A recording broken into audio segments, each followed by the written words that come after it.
Well, ladies and gentlemen, I am absolutely thrilled to have a chance to speak with Mr. Thomas Winn. I loved his conversation with Cadell last. I love the work that he's doing with Javier Rivera. He had a wonderful question and answer session in the Nietzsche dialogues with Layman Pascal, which was fantastic. The website on the work that he's doing, it's really, really just a treat. So, Mr. Winn, thank you for being here, sir. Based upon what we've just said before we went live, we can say it's a pleasure, but we can also say it's a treat, it's divine. Because I said before that in speaking to Cadell and speaking to Javier, like I used the word pleasure too much, but so now I'm going to say it's a treat. Yeah, we were I'm actually stick to this. We're gonna with the treat. We were actually talking before the recording. We'll have like a thesaurus.com list and see if we can go ecstasy, marvel. I'm gonna look for. I like to say magnificent, so I'm going to look for ecstasy, delight, divine. I think it would be great. But no, but Mr. this is Winn, the nice idea. If there's more conversations in the future, we can set up like a 20 video series of what to say when we introduce it. So it'll be like we will speak about this after, I think. It'll be like a how-to list. People will be like, so how to find different language in your YouTube. It'll be like a whole series, and Tim Ferriss will be always positive though. Always positive. Well, maybe we can do like a negative series as well. Oh, that would be great. Oh, dude, just like they had it's the motivation. Displeasure can be the displeasure, first video. And it will be like reverse psychology, because when you say it's a displeasure, people will be like, oh, he must really want to be here. Wow. It would be like, man, I believe talking about clearing, opening. Is that important? Then it must be. It must be vital. I mean, you wouldn't clear it if it didn't displease you, but clearing is good, so it must mean that's positive. Oh, yeah, it all works out. Maybe that's the first question. Yeah. Is clearing is making a clearing or being exposed to a clearing a displeasure at any point? Ooh. This came up with Cadell when he said about the emotivity of how nihilism seems to appear to us today, and how that challenges us to think maybe the object of our attention isn't what we thought it was, you know. I mean, it would definitely see that if something's going to be cleared away, like it wouldn't be there in need of clearing if you didn't want it there, or if there wasn't a certain level of attachment, or if you didn't position yourself there. So it is interesting to think that if something is going to be cleared or annihilated, if it almost necessarily must be experienced, at least initially, as a bad, before you're even aware of the possibility of clearing being good, or clearing letting something be. So it is interesting to think if there's a negative, like a negative, a emotional difficulty, a purgatory, if you will, that one must kind of go through to even get to the possibility of seeing the positives that can come from annihilation. Yeah, this is a nice way to understand the conclusion of my research that I'm doing, because there's this distinction between the grace of nihilism, or the grace which discloses itself in nothingness, or sometimes the emotive horror of the abyss. And when you were saying this, I had this idea of like clearing your room, you know, if you set yourself the task of having to clear away the things that are in the way, then of course that can seem like a chore, a work, a labor.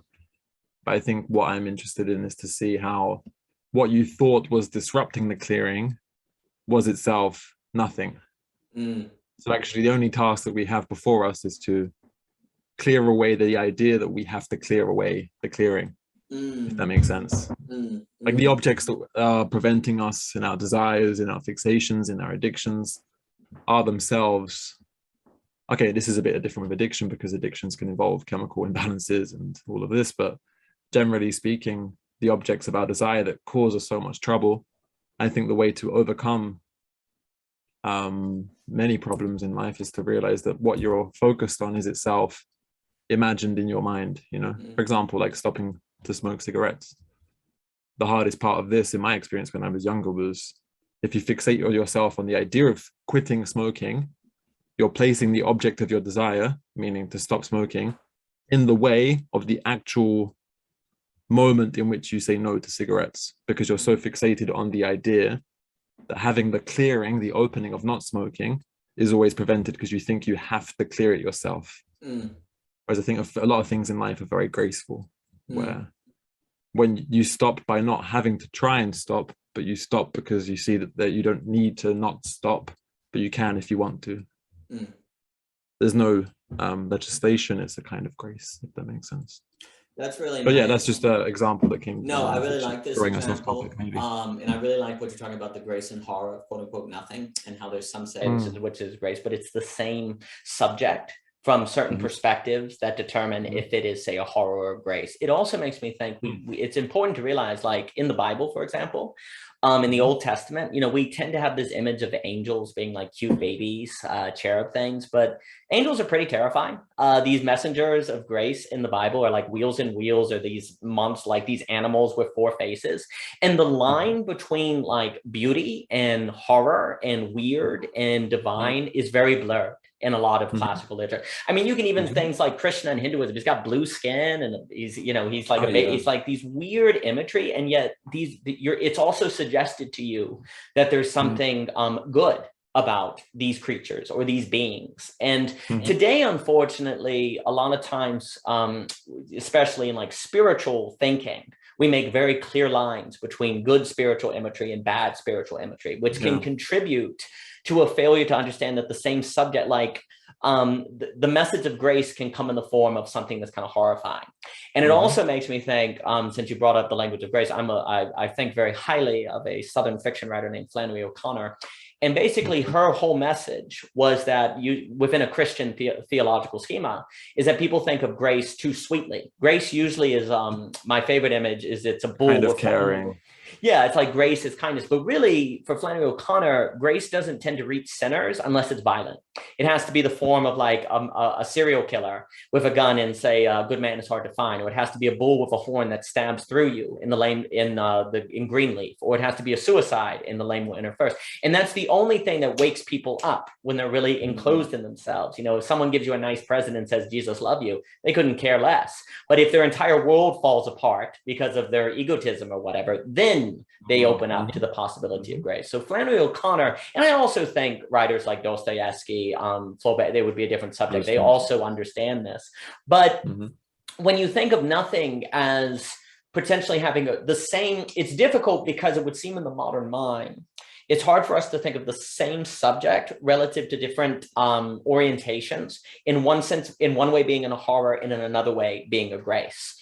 And so that's one of the, I think, ways that have contributed to a understanding of nihilism that's purely bad, if you will, and not seeing any potential for grace in it, is because of that diametrical, that kind of split thinking. But it's like, I think also too, and then I'll give it back to you. I like this example of cleaning the room, because we have 3 children, and we know how you actually see this play out. Actually, when you say, kids, clean your room, it would literally take them 5 minutes. It would literally take them 5 minutes, and it's impossible. They can't do it. It's the hardest work on planet Earth. They're like, I'm so tired. I can't do it. It's so hard. Never mind that when they clean the room, they can finally find their toys. They can find their batteries. Their life is way better if they do it. They just cannot do it. And something that would take 5 minutes takes forever, because they're thinking about how they feel as they do it, and why does it have to be clean? And actually, I like it when it's messy. And you see, children show you very quickly how small tasks are literally impossible if you let them to be. And if you could just not think, just do it. Like, just do it. Hey, just clean up the books. It will take you a second. And then we can go about our day and we can eat pizza, dang it. But you are putting me in a funny place as a parent where I told you to pick up your books. So now we can't eat pizza because I have to wait till you do it, or otherwise I'm going to enable you. What the heck do I do? It's not that hard. And so right there in that example of cleaning the room, you see this problem play out. And it also reminds me, as a final point, like in going to work, unloading trucks, it's actually sometimes good when you don't think too much of why you're picking the boxes. You say, why am I even unloading truck? You just do it. Just unload the truck, and then it's done. And actually, you find almost more enjoyment in it because you're more embodied, and there's something that feels good about accomplish something. You unloaded the truck, you did a task, you completed something. So all of these, to me, kind of as reference point for what we're saying of like, let things be, like clear ourselves. You're in the way. I think you see though that I've seen that very clearly in my own life, just in those kind of examples. Oh yeah. Everything you said there is like the most practical example of not the difference between knowledge as an injunction, as a should, as a conditional. So basically this came up in I think Overcoming Nihilism. Nietzsche criticizes conditional tenses of language: should, could, would. I think because he was well aware of what those injunctions do for desire and for life affirmation, for the ability to just be as a being in the world who continues to be. So as soon as you enter in an injunction, a law, morality, should, could, good, evil. And this, a friend's doing an essay on Kierkegaard, And I just found a book on my shelf called Works of Love, and I opened it today, and there's one section. Let me see if I can find this. Okay, so which is like a Christian theme. Love is the fulfilling of the law. So law is like the injunction: clean your room, should, could, would. But if you give the person space and let that be, and not have that as a challenge in knowledge, as a confrontation, then in some sense, the most effective way to clean the room is to not think of it as cleaning, but to just be in a relationship to those objects around you, where you know that your experience of that object would be more enjoyable, more pleasurable, more gracious, if it's in its place in some sense. Heidegger's idea of cultivating is similar to this. We cultivate our spatial inhabitations when we see, or we have like a comportment to those objects where we can allow them to be, but also move them for our own good, you know? But as soon as you enter this idea of like injunction, law, which comes up a lot in psychoanalysis, like the father figure, you're doing something with knowledge where you're presupposing that the object that you have to do or overcome or move the box, or the father figure who's telling you to move the box, there's something about knowledge which becomes very maybe one-sided, you can say. Like when I watched your videos and following your work and Michelle's work, and what you say about like there being this kind of maybe I say this wrong, non-rational side of the mystery of life. If everything's rationalized according to objects A, X, Y, 1, 2, 3, and then there's an injunction: clean A, destroy B, you know, play with X. As human beings, I think we're so distasteful to that kind of knowledge, especially children, maybe, where we find this, I think especially children, they might notice that more, you know. Why should I do this? Because it's a kind of injunction. So it's like, you should do this. And that's why I think in parenting, like the best thing I've heard from friends who are parents is to say, never, when you tell your child to do something, explain the reasoning behind this as best as you can to a child. Otherwise, if you say should without explaining that, you're not giving them a reason to do it, you know? That's right. So there's a way of being, which is letting that be by giving them the knowledge of why they should be doing that in the first place. But to go back to like the, no, actually, no, I'll let you take this from here. No, because I think this relates to the bigger picture of what we said we see connecting our work and the emails that we've corresponded with. Absolutely. I think the point that you're making right there on it is indeed, we see, I can confirm as parents, the importance of explaining. When you say, hey, don't do this, and if all you do is say don't do it, you've guaranteed they're going to do it. But if you say, the question is why as well, then. That's the question. Absolutely. If you say, what is it about knowledge? Well, this is what's actually very interesting. What is the character of knowledge that if it lacks there's something in knowledge itself that seeks to be grounded or seeks to be justified, that seeks an explanation. If that explanation is not given, then you have basically forced the child to experience the thing to get the knowledge, because you didn't give them the knowledge directly, right? And so this is what's very interesting. It's like there's a kind of knowledge kind of reaches out to find why it is the case. And if you don't explain the knowledge, well, then you've basically left them with only one avenue to find out why the knowledge is the case. And that's the experience of which you're telling them not to do this thing precisely not to have that experience. So it creates this kind of catch-22. Definitely when you say you need, hey, kids, we need to clean the room. One, because you can't find the stuffed animals you want to find. If the room is clean, then you'll be able to do that. Two, we won't have to worry about mice. Three, you'll be able to actually come in and sit down and do your Legos, because right now you can't find a place to do your Legos. You get the reasons, and then there's something to that. The other thing, when you mentioned the non-rationality, I think yes, it's definitely non-rationality. We talk a lot about how we only have the terms rational, irrational, when you also need the category of non-rational. And when you understand that there's actually also non-rationality, things that cannot be fully grasped in terms of rationality, you also need experience and so on and so forth. Well, that completely changes your horizon by which you understand the world. But where we mostly, unfortunately, only have rational or irrational, that kind of traps us, because you don't want to be irrational, right? So you get, and this is where like a Derrida critique would be useful, because you would deconstruct that. For him, deconstruction is always tied to the making of a clearing, right? Like the Heideggerian notion. It's not merely a nihilistic tearing down. For Derrida, it was supposed to be an affirmative act. You're deconstructing things to let the possibility of something new emerge. Now, then you get into a given deconstructionist, that may not be the case, but Derrida himself seems to have been more on the side of clearing. That's the distinction I think you picked up on with the difference between annihilation and nihilation, which connects to clearing. And I think that's maybe in a sense, like, what can you teach children? It's not annihilation or the opposite, which is just like non-knowledge, is to teach them a type of knowledge which explains nihilation. Yes. And I think, like, for example, like maybe the highest education for a child is to then say, well, if we keep things clean as we go, because that can be a part of the relationship we have to objects. So when you play with your toys, when you're finished, we can move them to a certain place. That's maybe a type of knowledge to say, well, that then is a good relationship to objects that we use and manipulate and are around, because we can move with them.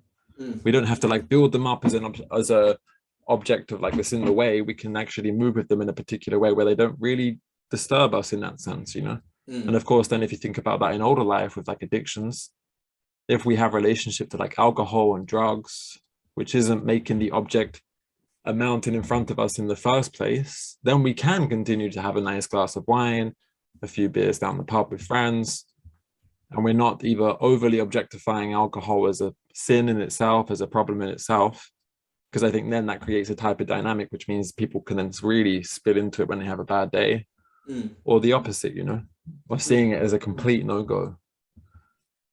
And then you can maybe, relate that back to children and objects and clearing and the room. And I think this gets to kind of what we mean, like from what I've seen with your videos on like intrinsic motivation, the clearing, all of which in my opinion are kind of Heideggerian themes, because they're all talking about relationship to objects, which then maybe indicate or point to our relationship to being as a whole, not as a whole as in like a whole knowledge, knowing being, but how being appears to us in the clearing. So like if you have this, what you said before about like, before we went live, about having a type of conversation which opens you up to different possibilities, to a kind of more nuanced or deeper way of talking.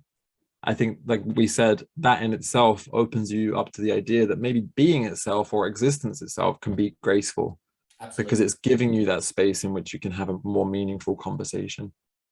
So like nihilism as a problem there is kind of like undoing itself and seeing how within nothingness, you have a clearing, which leads you to a type of conversation, which has a new meaning in the very fact that you're just thinking in a deeper way concerning being, desire, love, hate, all of the passions that we feel in our relationships to everything, whether that is a box in our room or toys in a room or an addiction.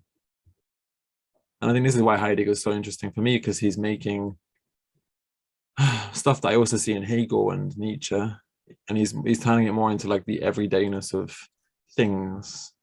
So even today I opened up Heidegger's text, like, what is a thing?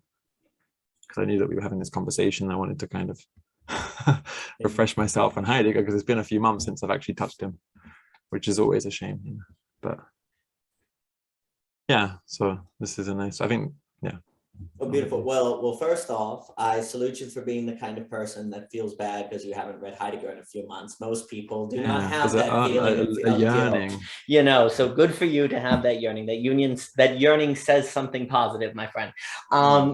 Second, I think also, so on that wonderful distinction you brought from Richard Rotary on dialogue, with dialogue, but then conversation, dialogue is kind of, it has an end, it has a clear objective. If we're dialoguing about work, the objective is to communicate, what I do, you tell me what you're doing, and we determine who's more important and has the highest status, but most dialogue actually does become kind of zero-sum like that. Yeah, becomes status anxiety and all that. Yes, that's right. Whereas conversation doesn't have a set end. It's another way I guess I think about it is the difference between conversation that is the exchange of plans, as opposed to conversation is that the cultivation of vision. Seems like there's a difference between plans and vision. And I think like 99.9% of people's conversations are dialogue about plans, whereas what we need is a conversation that cultivates vision. And for me, vision is a prerequisite. Like vision and clearing kind of go together, because you have to have the vision to make a clearing or to pay attention to a clearing, to have what may arise from it occur. And really, you could say in my opinion, like the majority of conversation is just an exchanging of plans, and that's where it becomes very stale. But like you're saying, if the distinction between dialogue and conversation emerges, where you realize you can have this conversation that some people will call dialogos, well, then the world forever becomes a place where that kind of exchange exists. And then one would ask the question, you could then ask kind of questions like, okay, what kind of place must the world be where conversation can occur as opposed to dialogue? What must the structure of consciousness be to seem to want conversation? Because it gets lost in it, actually. Time, 3 hours go by and you don't even notice. There's a complete radical transformation in one's very being in the world when you're in conversation versus dialogue. And I was mentioning this with Guy Senstock, who I adore. And so all of that is what emerges in conversation that doesn't emerge in dialogue. And I would also note that I think it's tied to this nihilation, because you can't have a conversation if you have somewhere to be. You can't have a conversation if you have an agenda.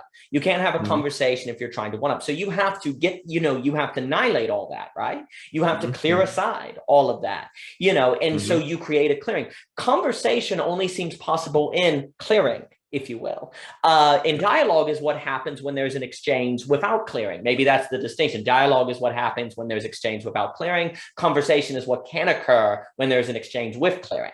And then you can ask all sorts of phenomenological questions about what happens in the conversation, how time changes, how you're not thinking about yourself, you're in it. And then the very fact that all of those phenomenological considerations can occur in conversation, you can then apply to the whole world. You can remember that this happened here, that you glimpsed this, and then ask questions about the disclosure of being all around you in different areas that you can get from that very expensive. So I think that distinction is very important. You're a very good speaker, Daniel. That's today's compliment done. Like the way you've explained this has been really, because I heard this from a professor once who I told you introduced the course on Richard Rorty, and I heard him say it the other week about a distinction between dialogue and conversation. And I think even for a lot of people that went into this course, or the module on the course, was very surprised how obvious it was, but how institutions themselves are normally not dialogical, but a dialogue of information, of facts, of truth, of A, B, C, D categories that fit the kind of systemic idea of who a philosopher is, know the philosopher, repeat the philosopher, or not repeat, but just criticize. And I think if you go into it through a conversation, so Richard Rorty said that philosophy is dead, is actually only ever conversation, and I disagree, but I think you have to pass through annihilation, open to conversation, to then do thinking, to then do philosophy, to then ask, what does it mean to be a human today? What does it mean to talk about the question of being? I think if you're asking that with an awareness of the word contingency, the contingency of what you're thinking, meaning the fact that you're thinking thoughts which are thought by you, and those thoughts are conditioned by the society, culture. And I don't always go with this idea, but I think it's important to introduce. You can only really ask that question if you're aware of the fact that even yourself, you're conversing with the ideas that you already have. In conversation, you're exposing yourself to the unknown in that sense. Whereas if you go into something with the attitude of, oh, I've learned this, I can repeat this, as soon as you hear anything which disagrees with it, the only thing you're going to be thinking about is, oh, how does this relate to my position? How is my position better or worse? And then it's always about like a building up without this kind of exposing itself to its own annihilation, to its own undoing. And I think the highest things in life, in my opinion, in relationships and anything, is the openness to the undoing, or a word that comes up recently, unraveling. Like if you place yourself in a position where you can continuously be unraveled, that for me is the place of truth. Like if even in my postmodern considerations, everything I'm doing around nihilism, I think my experience in life, truth appears or is disclosed in the perspective which is aware of the fact that it will always be unraveled. So it's not even about like the will to be unraveled, like, oh, I'm going to unravel myself. I think it's like in conversation, you're aware that there's an unraveling, you know? And like this is the leap that Kierkegaard would talk about, or Heidegger, the leap into thinking. That's literally Heideggerian thinking, is to open yourself to the non-technological way of thinking, the non-overly rationalized way of just seeing dialogue, information, truth. Richard Rorty's criticism of truth is a type of truth which thinks that it can go beyond time and space, you know. And of course, we don't have to agree, but I think Richard Rorty, especially in this course, in this module, he was a turning point for a lot of people and friends still, because they were on this course, to question, how does truth function today if it's not grounded upon the type of grounds that we had before? And then this comes to your work maybe, and Heidegger, because you are Heidegger in my vision today. And from the videos I've seen, like, if you ground yourself upon the clearing, that itself becomes a ground, the clearing, but a ground which is always unground, like degrounding itself towards conversation, towards the other perspective. And I think the highest conversations I've had is when there's been two or more people who are aware of the clearing, who see how their ideas are kind of coming from their own place and time. So there's always going to be a kind of relativity, but amongst the relativity, I think there are moments of truth, but not in the way that we've expected it, you know. So this conversation today, I hope we can uncover things that are deeper enough to then provoke further conversation. That was extremely well put. A few things. I've always associated, I have a very good friend, Mr. Bernard Hankins. He's an extraordinary spoken word poet, and we always talk a lot about the experience of the hip hop cipher. And I actually would associate the cipher with circling. Hip hop ciphering, like spoken word, rap, off the dome, and different things like that. And it's very interesting. So I actually associate a lot of what you can learn from the cipher and like phenomenologically examining the hip hop cipher with circling, with dialogos. I think there's actually a lot of overlay. And I actually think that you can learn a lot about these dynamics in that culture. And one of the things that's very interesting, Bernard will mention, is how there's almost a problem if somebody comes to a cipher with preset lyrics. Like they've written their rhymes down and then they come and they bring them to the cipher. That's almost like a violate. That can be a violation of the cipher. It's supposed to be off the dome. You're supposed to have no idea what you're going to do, and it's supposed to be off the dome. It's supposed to emerge in the cipher. Well, that's terrifying. You know, one of the whole reasons you bring lyrics to the cipher is because it's freaking terrifying to have to free verse on the spot. Now, it's okay if you have some lines, and it's also a problem if you keep repeating yourself, if you, if there's certain like cultural ethics that you're supposed to follow. But really the magic, like the whole wonder of the cipher is when you have six people who had no idea what they're going to say, and they somehow do it. And it's extraordinary, like that free verse rhyme. I mean, that's like, not only do you have to like come up, you don't know what's going to happen. It has to rhyme. It has to be on beat. It's an extraordinary accomplishment. But if people bring lyrics to the cipher, it's almost like a violation of the temple. Like, it's like you came into the church and you didn't take a bath or something. It's like you did something wrong. And so there's a certain clearing, if you will, that has to be honored. And what emerges in the clearing must emerge in the clearing. It cannot be brought to the clearing, because that means you're building. That means you're building on the clearing. And that's like a heresy. You're not supposed to build on the heresy. It's supposed to come in the clearing. And then we walk away and it's gone. And it will never be recorded again. Those lyrics, here's the other thing about a cipher. I doubt that, well, there hasn't been in the history of the world, no two free verse ciphers have been the same. If they are truly free verse and everything's made on the spot, they're one of one, and then they're over and they're gone. Inexhaustible.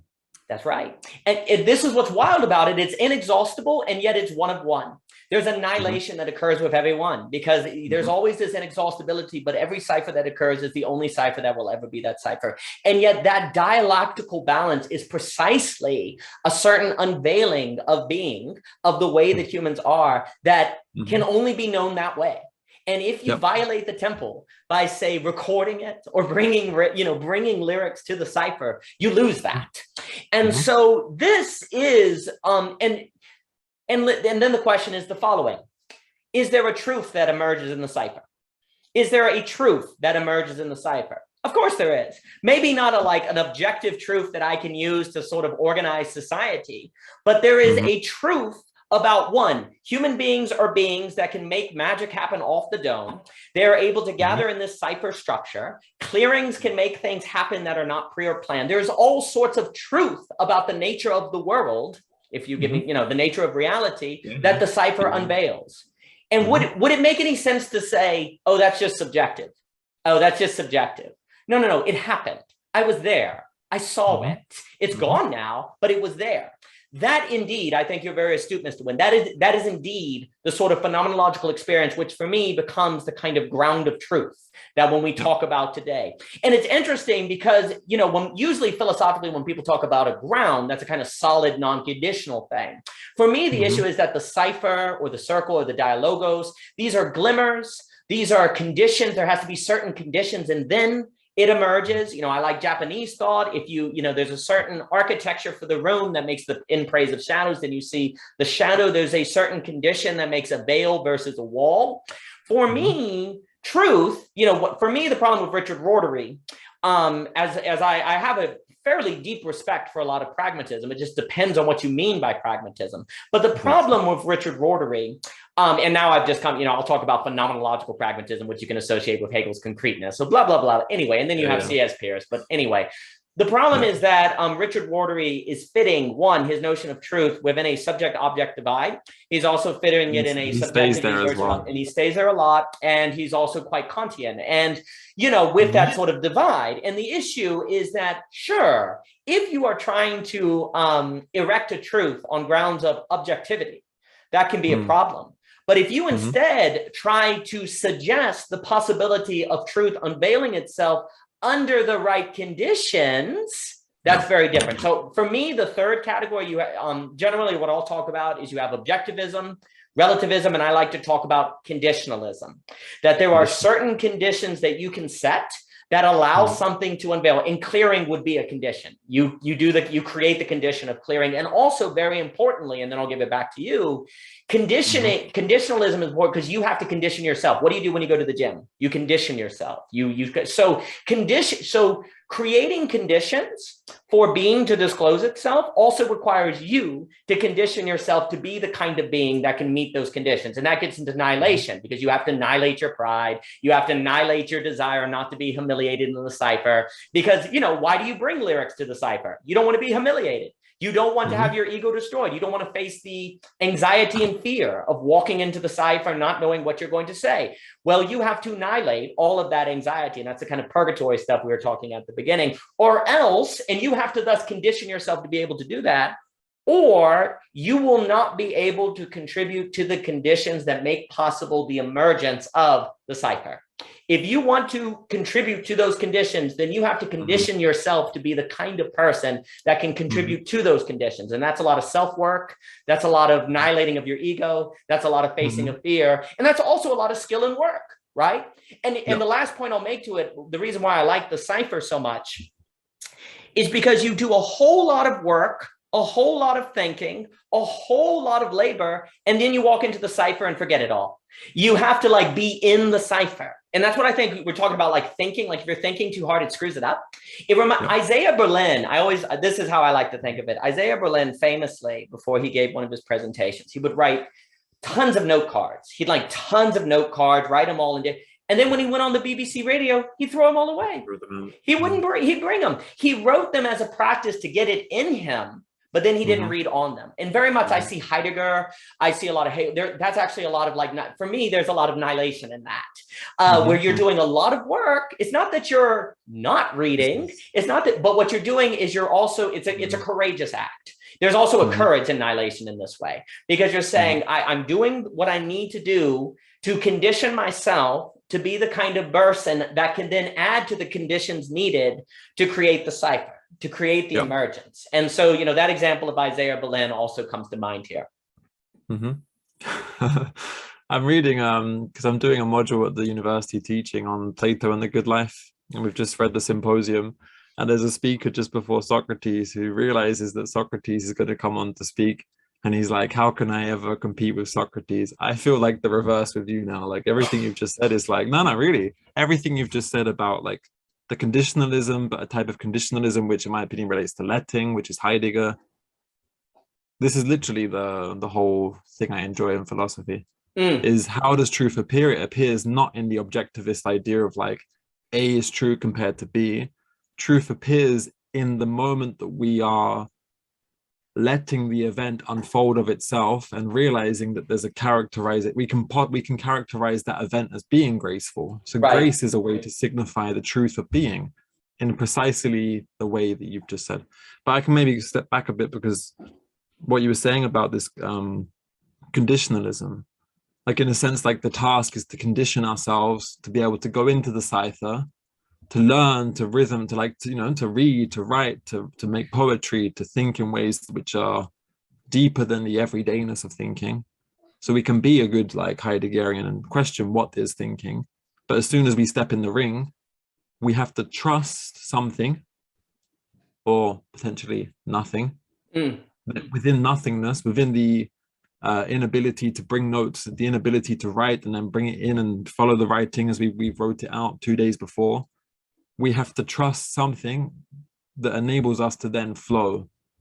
I remember like 6, 7, 8 years ago watching stuff on YouTube. Like there's this technological philosopher talking about like the flow state, and how in the flow state you kind of like everything in your brain is just functioning, and you're not having to do anything, because there's kind of like an interrelationship between the objectivity of life and your brain. Of course there is anyway, like there's no distinction. Your brain is life, but something happens in the way we can approach tasks and challenges and ideas, where the subject that we thought we were, who was being active, who was thinking, that subject is kind of like dispelled. It's like annihilated itself, where you realize that actually you are one with the task that you're doing. And I'm sure if you've been to one of these Cyphers and you've seen someone literally able to just say things in such a way that's like radically unraveling your very conceptions of what was possible as a human being, you're seeing something that probably even them in that moment weren't even considering as being like a higher form of task, because they were so aware of the flow or the flux of what they were doing that they wasn't distinguishing themselves as subject and the object of their activity. Right. And I think it's here precisely in this kind of openness and clearing that not only are we like in the space of nothingness, because that's what a lot of philosophy, in my opinion, tries to bring you towards. So like Hegelian practice is in a way to bring you through the phenomenology of human existence, to show you that everything is already emerging as oneness, like reason, understanding, self-consciousness, you know. But so you're going through the motions of thinking only to be brought back to where you are, which is the moment in which you can then think, because you're not over abstracting. You're not like thinking through every single event as it's happening. Right. You're in the event. And of course, like for a nihilist or a postmodern thinker, they'd say, well, for Rorty, they'd say, well, fine, that can happen, but we should just consider like the limitations of knowing. What can we do in thinking? We can only use it for practical purposes. And they become focused on this kind of delimitation of knowing, putting boundaries around what we think we can know and can't know. And actually, I think that's a form of making things stale, because you're just like you said, like a bit Kantian in that sense of, and even Vattimo, who's part of my research, he does the same. Talks about like the spider's web of knowledge, and like we just have like traces of the past that we have to be kind. And he loved Rorty. As soon as he found out about Rorty's work in the US, he said, this is the same as me but in Italy. So he saw this overlap in a kind of like deflated, cynical play of language, which has its beauty, you know. Like when I read this, I was like, yeah, this is kind of in a way a possibility for thinking, weak thinking, to follow Vattimo's idea. But then if you go back to Heidegger, he's saying, well, away from this, the like limitation of knowing, we can have these moments in existence, in the everydayness of Dasein, of our being there, where we can actually encounter the event of being. And what is that event of being? In my opinion, you've explained that so ideally. You're trusting being and its ongoingness to be. And what does that mean? It means, in my opinion, the highest form of care, the highest form of creativity, the highest form of conversation, because you're trusting that the character of nothingness which for Heidegger at the beginning of Being and Time is equated to being. Being is nothingness in a sense. When you confront this idea that, oh, I can't know being, I can't know nothing, I'm just stuck in the flux of nihilism, you see, and this is where truth comes in, a potential possibility to characterize nothingness as grace, as letting be. And in that experience, you see people cyphering, you know, so you see people who are creative and doing art and doing truth. And in a way, like, it's not like that's the only good thing about nihilism is you see grace as like an activity or a task or a building in the clearing or a deconstruction in the clearing. Because of that happening, I think you're then able to characterize something higher than that activity itself, which is being itself. Because if that's a possibility for being in the clearing, that says something about being. And this is literally what Heidegger finishes up in his whole entire life project in saying, is that being itself is the letting which lets all things be. And it's the letting itself as the presencing of that possibility of a way of being which is graceful and creative and open and caring, like his text, Building, Thinking, Dwelling. It's a characterization of the possibility for human beings to dwell, to care, to build, to cultivate, which is everything you said that in the ciphering in a way they're doing, because they're exploring the mystery of the unknown. Not only is it like, well, that's all we have and philosophy's kind of stopped. Philosophy, in my opinion, can risk characterizing how being discloses itself in that moment, which is actually everything that Plato was talking about in terms of eros. So this teaching I'm doing on Plato and the Good Life, it's been really refreshing to read Plato again, because in a way he sounds quite dogmatic according to postmodern interpretations. But if you listen to what he's actually saying concerning eros and heavenly love, it's always about the intermediary openness of love, like an intermediary in the sense of it's like the gap itself, like the clearing itself is the space of the event of love as a signifier of the God of love, you know? So when I was reading this, I was like, oh, bloody hell, like this is amazing. Because it's Heideggerian. And I always never understood why Heidegger always had to appeal like to the Greeks and stuff. Of course, they're like way more intelligent than we could ever be in many, many ways. Of course, like we're not saying this, but Heidegger saw in their experience of truth is exactly what you said. It's not objectivist, or I'm going to use the word nihilist. It's conditionalist. And for me, this is my website as well. I said this to Goodell at the end of our conversation. I said, my website's little banner thing is achieving nothingness, because I think if you achieve, and I'll try and say this in a very clear way, if you achieve what I call nothingness, meaning the failure to understand objects in themselves, the failure to think things in themselves, to know truth, you're exposed to a nothingness which can also be achieved by knowing that nothingness itself is the place, the clearing, where a different kind of truth appears. And if people want to know what that truth is, they have to go back in the video to what you said, because I think that's probably the best 6-7 minutes of Heideggerian truth that I've ever heard in my life. So I'm going to keep watching this. Honestly, I'll keep watching this for the next 10 years. Well, Mr. Winn, that's very kind of you. You know, a few things. Everything you said was magnificent. It's very interesting, because if you have a hip hop cipher and I would ask you what's going on here, from an empirical standpoint, there's a bunch of people standing in a circle. You know, nothing is happening, right? There's nothing going on. And arguably from a capitalist standpoint, they're not productive. They're not doing anything. You know, it looks like nothing has occurred. Likewise, to go back to the clean room example, if I've cleaned the living room, you could say, oh, there's nothing, you know, what's going on in the room? You'd say nothing, right? But actually, when the room is clean, I meant to say, you know, I've gotten to the point where I like to clean the living room, if I were to use Heideggerian language, because when it's clean, it's an entirely different aesthetic experience. It's not simply like utilitarian in the sense of, oh, I can find what I need, but literally when the living room is like ordered in a certain way, it's actually kind of inspiring. It's kind of aesthetically clean. It feels more like the light is coming in through the window, and there's a certain aesthetic experience to an organized room that then actually makes me more able to think, more able to write, feeling a better, like I carry myself differently.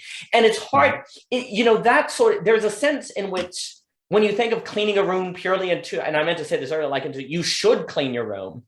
Well, you're actually, it's funny thinking of it purely in cleaning the room as a should kind of cuts you off from experiencing the room in that disclosure of being that then is inspiring and you carry yourself differently. So now, like, you know, to what we're saying, it's funny for me because, and it's a slightly different subject. To me, often when you replace ethics like shoulds, oughts, and all that, like we were mentioning Nietzsche, when you replace it with aesthetics or the cultivation of wonder or beauty, you say, you know, doing this creates a certain condition that then has the room appear to you, present itself in a different way that changes you, then makes you do it because you want that experience. It's not like I should clean the room because it's the right thing to do according to some, you know, home magazine or something. You do it because then there's a disclosure of being of which then changes you. And actually, then it's kind of funny because like that can make you just want to sit down. You know, you're talking about like this letting be. It's funny how when something is like ordered or conditioned in the right way, you do feel that pleasure of letting be. You feel that there. Also, too, when the other thing is like when the room's a mess, it's actually more difficult to come into that kind of flow state because you're thinking about there's a pile of laundry over there. You're like the objects when they're out of, it's funny. It's kind of like the doorknob, I guess, in Heidegger, where like when the broken doorknob is what you notice, right? And so likewise, when the room is not ordered, it's hard to like leave thinking behind because it's like things are grabbing your thinking. So cleaning the room, cleaning the room allows your thinking to be left behind more easy. And this is you. So another thing I want to say, it seems like a problem that has happened in the West generally is we don't have the step of writing down all the notes like Isaiah Berlin and then leaving them behind. We don't have the step of we go to thinking and we don't have the nihilation step of leaving the thinking behind. And as a result, things can't disclose themselves to us. So, you know, this is what makes people nervous if they have a presentation. Yes. They think they have to say a certain amount of things in a particular quality at a certain time. This creates a kind of pressure because the type of thinking they're thinking in is as if they have to culminate an object of knowledge, but in a kind of nihilation or letting be and having kind of a self-confidence. That's the key, especially for philosophy. If you study law and you have to remember like the certain acts and everything is slightly different, but I think for thinking in Heidegger's way of thinking, it's when you let that be and trust your own dome, you used the word dome earlier, your being in the world, then that's where it happens, you know. Absolutely. And it's kind of a confidence, a leap. Oh yeah, well, it's that tyranny. Oh gosh, I can never say his name. Gueron. He's a thinker that would talk about like the tyranny of quantity in the West and how we have quantity instead of quality. And certainly when you're like engaging in thinking in terms of quantity, ironically, quantity keeps the quality of, say, conversation. When you're stuck in quantity, you can only dialogue. When you have the category of quality, then you can have conversation. And funny enough, quality comes from the letting be, whereas quantity tends to be where you control or you set or you're trying to arrange. Well, then it's metric. And the moment it's metric, it's not a clearing. Like, but this is why it's so hard for the Western mind to do what we're talking about, because if it can't be measured, it's not real. There's like this kind of background to our thinking that if you can't put it in terms of metrics or measurement, it's not real. Well, then everything has to be quantity. And the moment it's quantity, things can't disclose themselves because quality comes from this letting be, this sort of disclosing itself. Like, so for example, if I come up to a cipher and I say, how many verses are there going to be? How many times are people going to talk? The cipher's doomed. You know, if I try to put the cipher in terms of quantity, or let's say after the cipher, I try to say what happened, how many people spoke, what was said. That's not, even if I write down all of the verses on a piece of paper, somehow record them all and I give them to you, that is not going to capture the kind of spiritedness, the kind of flow that occurred. The information is not the flow.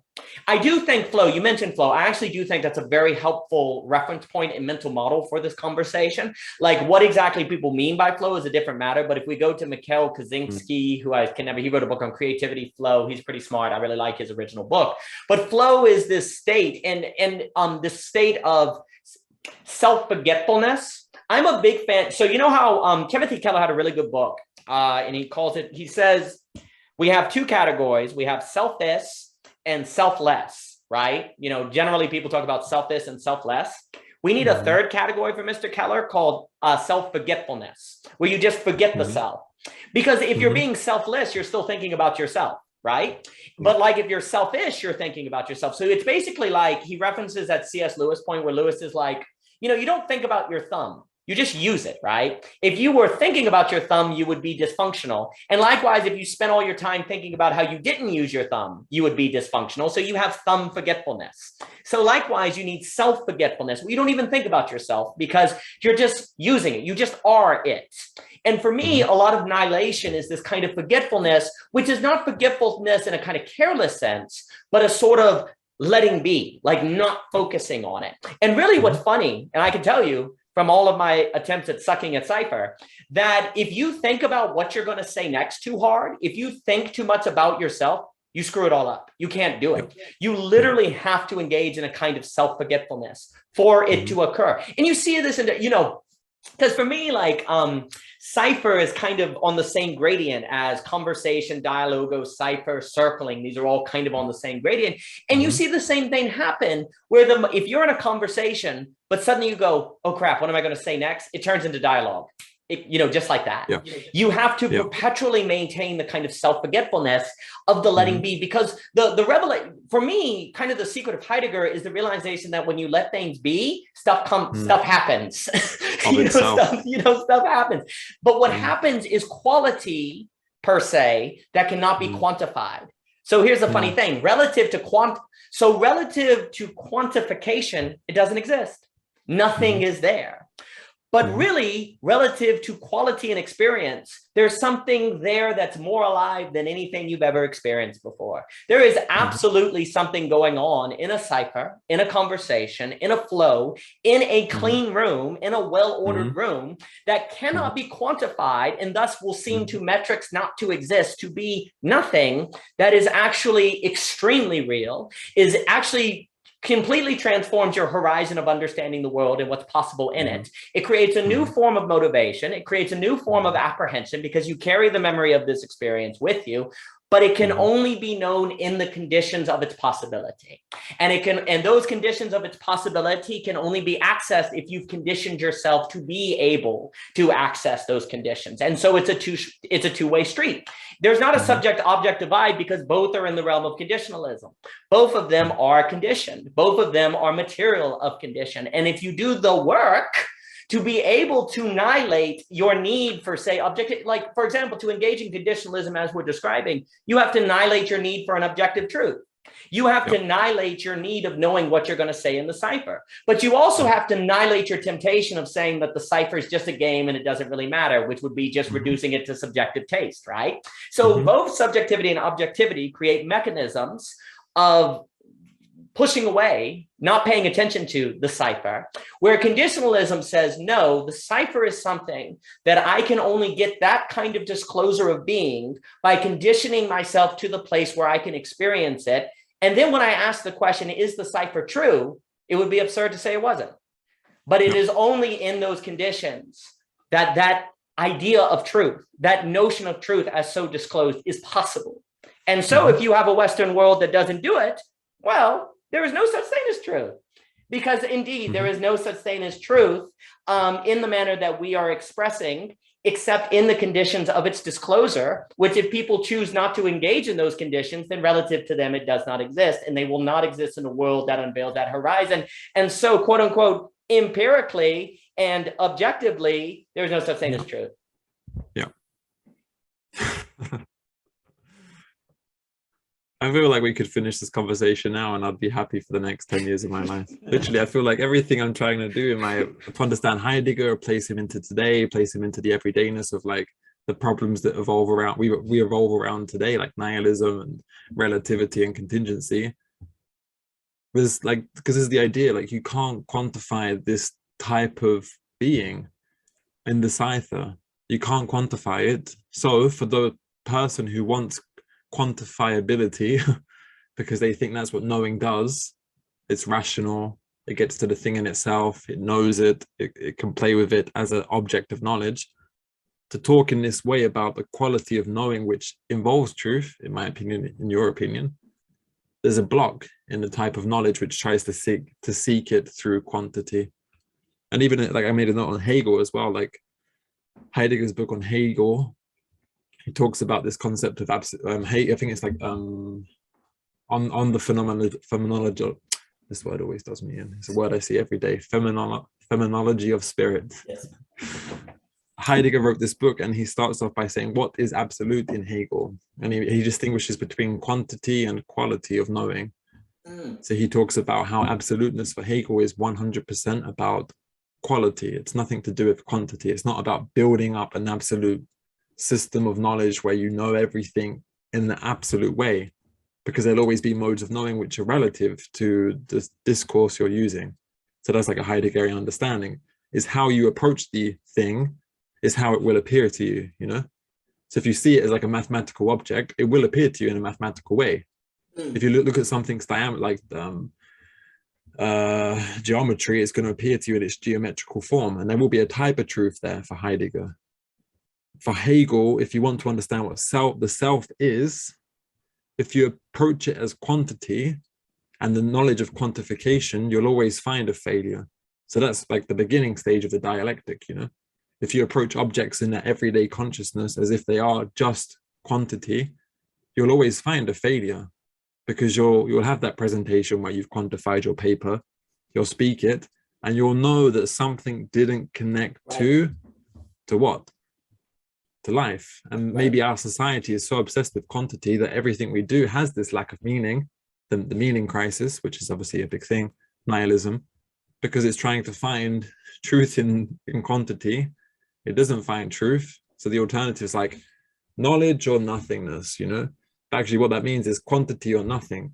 Right. But the question of quality comes in with Hegel, with Heidegger, to say, well, maybe there's a different variation of knowing where you're not seeking quantity, but you're seeking maybe a different quality of the thing that you're looking at, and then things that you're looking at, and then even yourself. So Heidegger writes on Hegel to say what self-consciousness is, which is a kind of absolute knowing.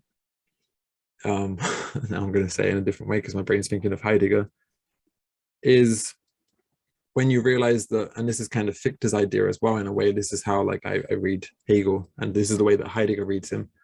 When you see that you yourself are the production, you yourself are the producer of the image that you have of yourself, you are the imaginer of the image, you realize that that image will always fail to equate itself to who you really are. Like the ego image will always fail to represent you as a being, because what you are is not itself an image, it's the imaginer, it's the ongoingness of the imagination, or you can even say activity, even though Heidegger says that presupposes an actor.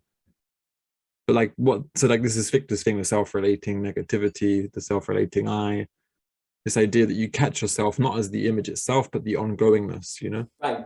And I think maybe in the Cypher, if there is any kind of, and this goes back to what you said, like it's the forgetfulness of the self. There is, of course, a self in some sense that's ciphering, that's, you know, that's speaking and being poetical in a most spontaneous way.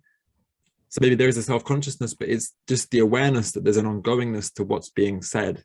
Right. So subject and object are distilled and dissoluted and taken away in some sense, not because there isn't an active activity, but it's seen that that activity in a way is a kind of ongoingness, which then speaks to something more than just self. And I think Hegel does this quite well. So Hegel says in the ongoingness of thinking, of self-consciousness, that says something about others. That says something about being, you know, because it's not, because if you discover the truth of self, it's not just then, okay, that's just me as a self. It's also then relating to things like being, and question of, in the Heideggerian sense of, where am I dwelling as a being? So being in its time in, and I made a note here, being in time in its way is a kind of working through of human existence, Dasein, to show us that in a way, and this is more my opinion, the conditionalism that we need to condition ourselves ready for the clearing is a direct confrontation with, like you said before, I think we started recording, anxiety, of nothingness, of mood, because it's only when we place ourselves in the kind of openness of the clearing and of how it can either appear to us as the abyss or as the grace of a letting which lets things be, and then we find the movement of life. Being in Time in a way is a preparatory text, an introductory text to his project, in the sense that it wants to bring you through nothingness, to show you that nothingness is a clearing for the event of being. But where we objectify being itself as an object, where we objectify activities and things as objects that could be quantified, we are concealing beings. We conceal the possibility to have this moment of a cipher. We conceal the event of being through our technological mindset. So Heidegger's critique of technology is based exactly on this point, that in the mindset where we see quantification, which for him is techne, which is type of like a mathematical thinking, we conceal being because we're quantifying it as 1, 2, 3, 4, 5, 6, and then being becomes like any other being. Being's like 0, then other beings are 1, 2, 3, 4, 5, 6, 7, 8, 9, 10, you know, and it's just always like ready at hand in terms of knowledge. But what that does is it conceals the event where being can eventuate or disclose itself as true, because it's that which lets you cipher. It lets you be poetical. It lets you be with others in the world, to have desire, to let that desire be and see how that happens. And like my personal experience, even the last few years with Heidegger and others, and just thinking through stuff like this, my whole relationship to others around me has radically changed in many ways. And this is what I think Cadell is really interested in, is seeing how the psychology, the perspectives we have relate to our everyday existence, you know, as men, as women, as anything in between, as the gap, you know, where we can circulate desire and energies towards, and you yourself have intrinsic motivation. And this is the point. I think this is why it's so important, because there is a way out of nihilism in that sense, but not because we like leave it behind, but we characterize nihilism or nothingness in the most graceful way, you know, as letting, as grace, as creativity, as Plato's heavenly form of love. And reading Plato, it's really like, maybe Plato's a nihilist in that sense, because he's saying love is the intermediary place. The object of love is always a being, and for Plato, then that becomes like the eternal place. But if love is the intermediary in the process and the relation, what does that say about the cipher? Maybe the cipher is where they're participating in love, in eros, in desire, without having to objectify it as like, oh, this lyric, this verse. And then you, Daniel, come in to say, well, how many verses did you say? You know, like quantification. And that's the thing. Like, so my second supervisor, Tina, she's very, very clever. She loves Heidegger. And she says, like, for her, there is a place for quantification. For Heidegger, there's a place for scientific thinking. I think the beginning of his text, the Was heißt denken, what is called thinking, he talks about science. And he says, yeah, science does stuff. It's good. Yeah. He's not anti-science. He's not anti-technology. He just says that we can take a leap into a different type of thinking in a clearing where we can have a completely different quality of knowing about ourselves, beings, but not as like systematizing, which is your video on clearing, which I recommend for people to watch, because I watched it today and it was as good as this conversation, listening to you. That the clearing is already, and this is my little, I was going to say fetish, but it's not a fetish, it's just my thing. It's like even the grace of the fact of like this conditionalism, like conditioning ourselves to be in the clearing. I think this is where the achieving nothingness comes in for me, is it's in a way just seeing how nothingness itself is some kind of like characterization of what appears to be no thing, but we can't call it a thing. So there's a continuous failure. So we, in a way, we are always already in the clearing. So we are always already in being, even if being's not something to be in. And that's the grace. And that's the self-confidence to then try these ciphers, go into these places, try poetry, try art, you know. And if you can't do it, fine. There's other things in life where you can be, you know. And that's the joy, I think. And that's when it comes from like the depressive nihilistic mood of the pessimistic cynicism of postmodern stuff, to say, no, we can even try to risk theorizing what being appears to be. Why not? And then if you catch a moment of joy, then that surely says something. But then, of course, this is Žižek's critique, but he would say, but there are also things in life which are horrors, you know, like the Holocaust. And how do we deal with these events? Because if that's a kind of letting be, like that was let happen in that sense, in being, what does that say? And this is, of course, like the confrontation in life itself of this question of is it just all graceful and letting, or is there a side to beings and beings? But then that's the question, why do we do things which are horrors? Is it because we have quantified human beings, which is what the Holocaust was? It was a quantification of beings in a particular way, which then downgraded particular beings according to other beings, yeah? Right. And that's a critique of metaphysics. In that sense, Heidegger's sense of the critique of metaphysics was to criticize a type of thinking which would quantify and qualify beings according to the category, which then of course appeals to like, why was Heidegger a fascist if he knew that, you know? And there's complicated questions around this as well. That was all magnificent. So, you know, a few things. First off, on this idea that you always already kind of have what you need to be, per se. To engage in a cipher, I need me and I need another person. And unless you're a wolf boy born in the Amazon, you've got that. But the issue is you may not have met the conditions to let be what is there. So there is a conditionalism for the realization of what is, right? You don't need a laptop to do a cipher. You don't need a certain outfit. You don't need a certain education. It's all there. It's all present. You're preparing me for my cipher, by the way. What's that now?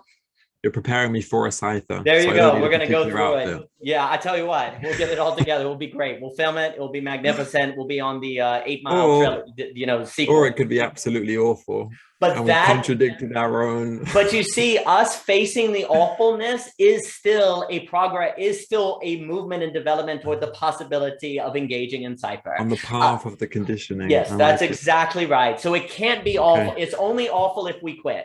So we have to just go through more and more humiliation, okay? As long as we don't stop the humiliation, we'll get to where we need to be.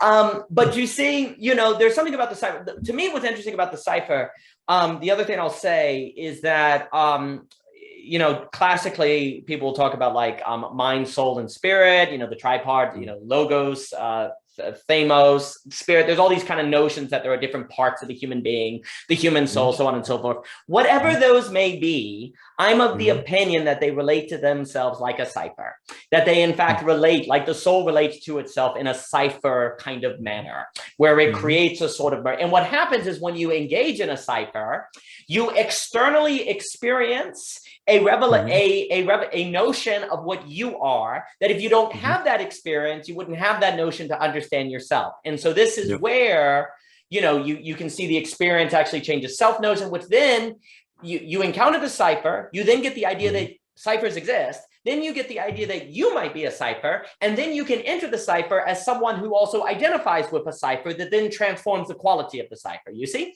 And so then there are these different levels of one, realizing that being is not the same as beings, like in Heidegger. Then there's the conditioning yourself to being the kind of individual that it can experience that difference. And then there's the putting yourself in the clearings where that difference can really come out. And so you have that kind of step movement. Very quickly, in this sense, exactly, the cipher is for Heidegger what is thinking. Thinking is that which is cultivated and develops, but not towards a kind of final absolute knowledge in that sense, but towards the continual exposition of the clearing. So there are qualities of knowing, there are qualities of thinking, you know? Yes. And they are to be cultivated, but the question is to be cultivated towards what? Towards a type of thinking which thinks in the clearing. So in that sense, it's the same as a cipher. So you condition yourself within the cipher, but not in the moment with the lyrics and, you know, that's right. But just with a type of being which is open to the poetry of what can happen. Well, of itself. For me, thinking in terms of African-American thought, the cipher hip hop have always been helpful for grasping Heidegger. And, you know, the other thing Bernard and I would talk about is, and I think this kind of plays to the technological thinking, is a lot of time African-Americans would like engage in freestyle or hip hop or ciphers precisely because if they were a lower socioeconomic class, they couldn't buy a TV. So they had to make something with what they had. And what did they have? This goes to the be what you already are. Well, they had one another, they had community, they could speak, and then you developed art forms that did not require, say, an expensive stage or an expensive so on and so forth. Well, that right there goes to show you that as you get industrialization, technological thinking, technological development, it moves you into a culture that is more advanced, that doesn't have to think of what can we do with what we have, and therefore the probability of a cipher develops. So for me, the differences between African-American culture, white, different things in America actually kind of speaks to a lot of Heideggerian points. Culture, even the word culture itself, grows within the places where we haven't quantified objects as things to be used and abused and manipulated. Well, absolutely. Culture is the appreciation of food, to sit down and see a potato for its possibilities, you know? Oh, well, you're getting at something very important, and it's a subject that always interests me, how now today we call culture entertainment, where in the past culture was a kind of art form. It was a kind of, you are cultured, your ability to sort of appreciate, set a room in a certain way, you're able to dialogue with people at a party. It's not just being fed, it's about like participating and being a vision to other people and them disclosing to you. Like culture means something today very different than what culture would have meant as a kind of art. And art was not simply something you went to the museum and looked at. Art was something you were. There's skill as art, you know. Yeah, it was a way of life. The art, like skill, art, people used to say, oh, he's an art, you know, the art of blacksmith, the art of, you know, cutting grass, you know. So like culture used to be not just something you consumed, but in art that you cultivated yourself to participate in, to add to, and to reflect. And so it was much more akin to Heidegger than the kind of consumerist culture. And I think you see on this, so you see right there between those differences, kind of a movement from how technological thinking, industrialization can get in the way of creating clearings. And I think you see that in the cultural differences.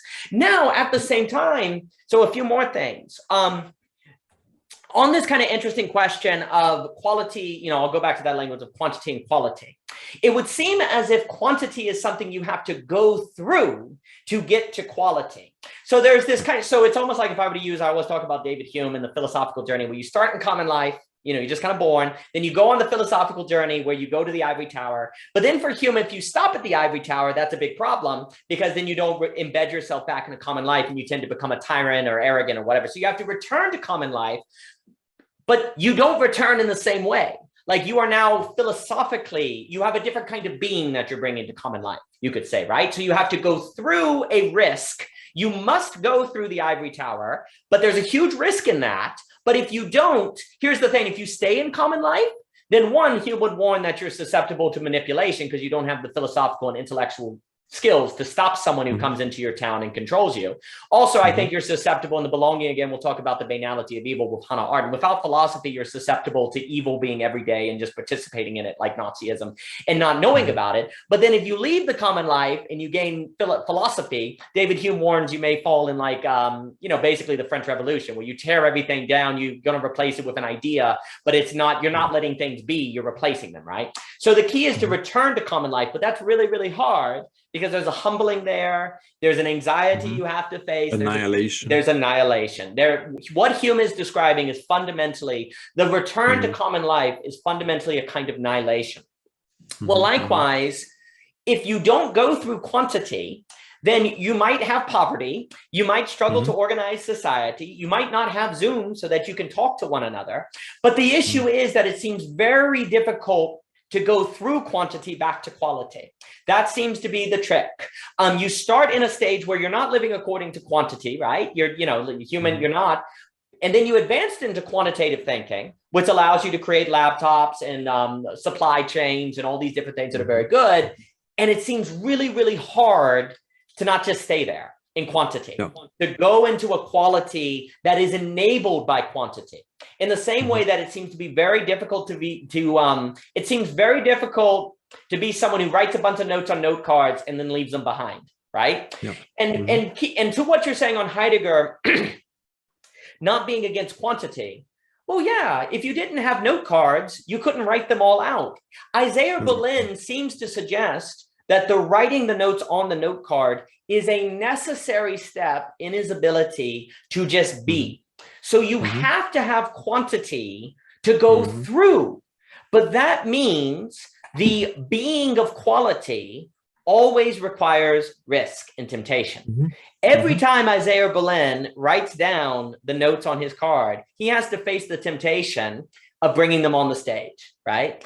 Every time we use Zoom, we have to face the temptation of falling into technological thinking.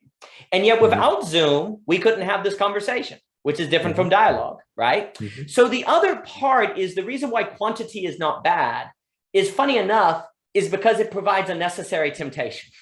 And it's precisely because of that temptation that the clearing can have the power that it has. If there was not the temptation to, say, memorize lyrics and bring them to the cipher, that would mean the cipher didn't exist, because there is no way a cipher can exist and be separated from that temptation in the very nature that it is. The very nature of quality requires the ability to quantify the conditions needed to be the kind of person that can step into that quality.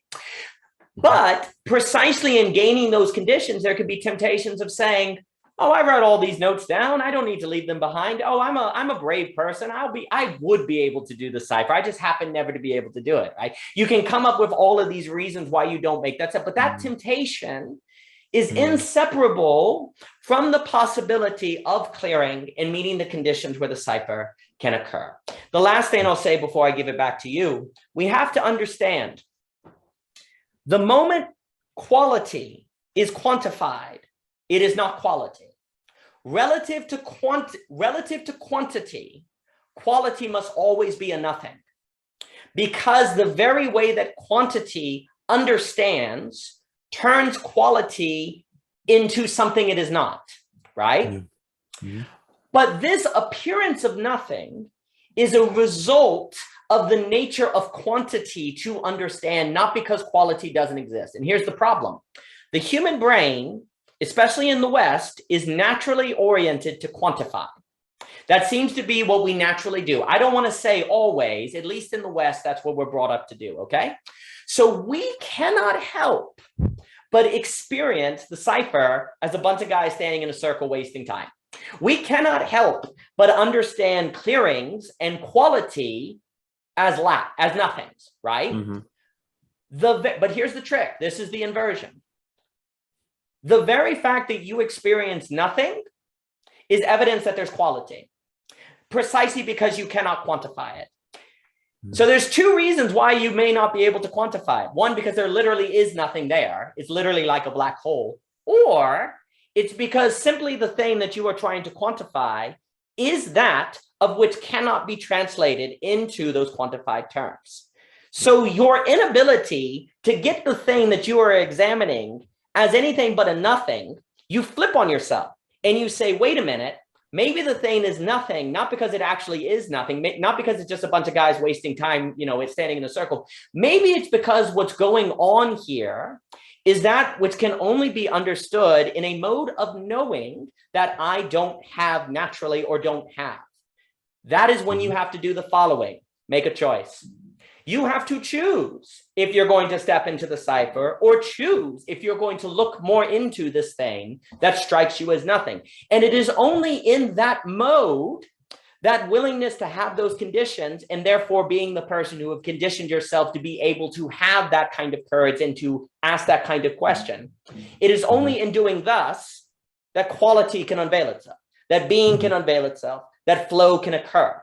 But that requires the choice and the vulnerability and the thus anxiety by which to come to that sort of experience. And so in that, and then I'll give it back to you, once you realize that it's possible for an experience of nothing to actually be evidence of something that just seems like nothing because of your inability to comprehend it in its fullness, that changes the horizon of the world you're in.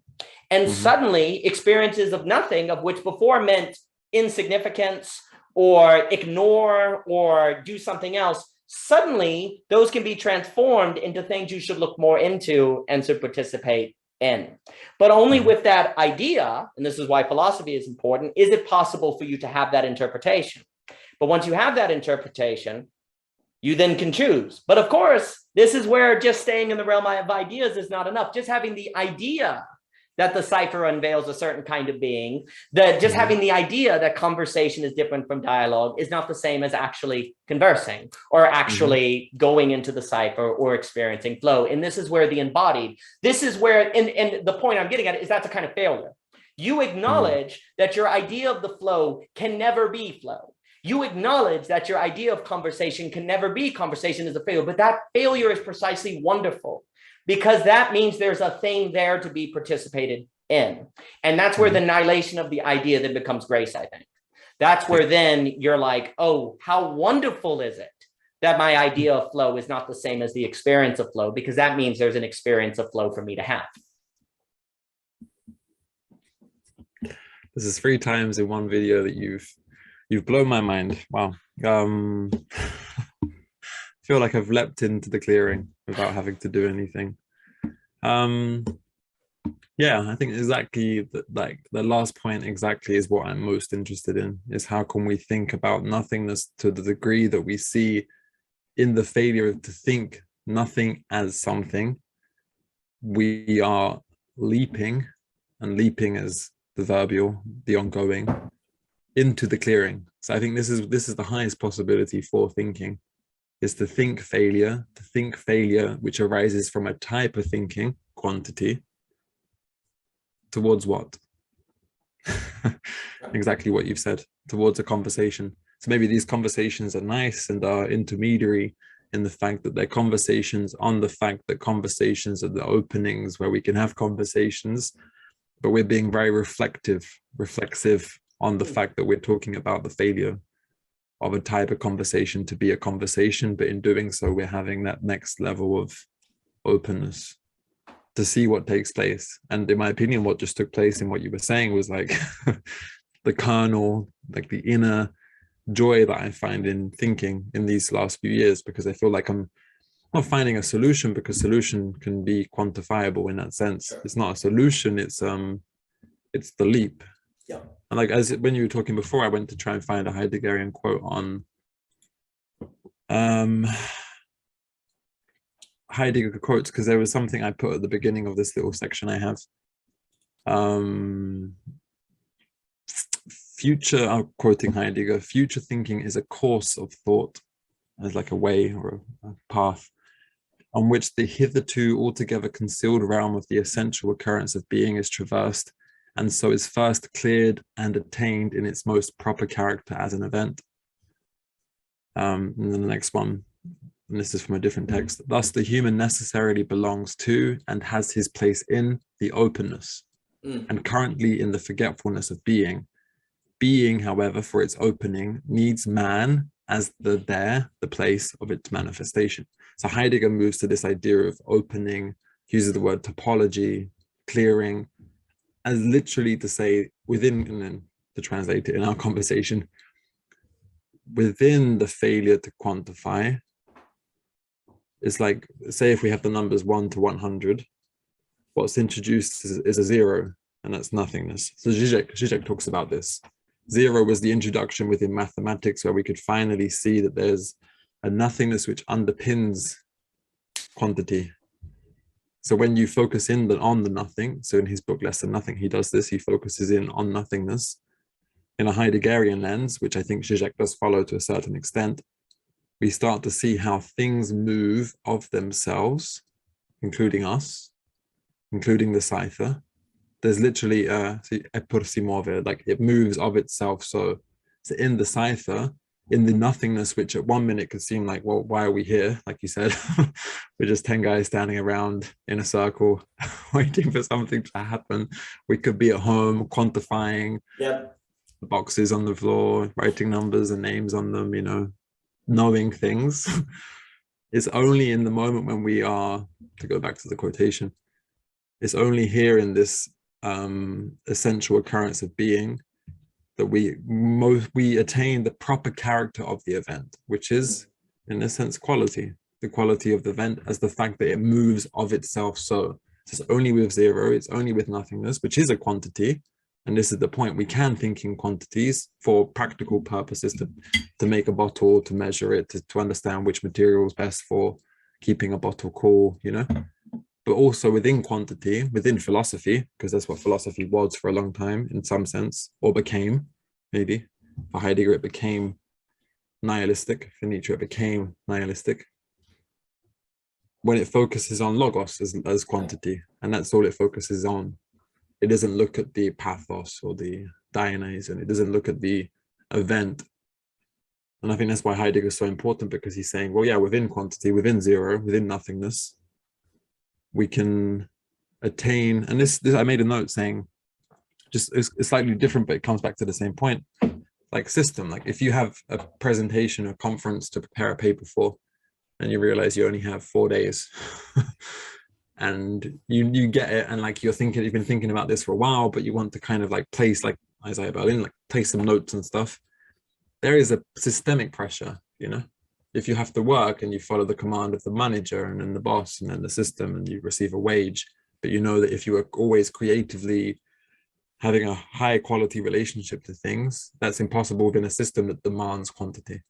And this is quite an interesting aspect to see how the system itself, the processes, like, you know, like the productive forces, are so much about quantity.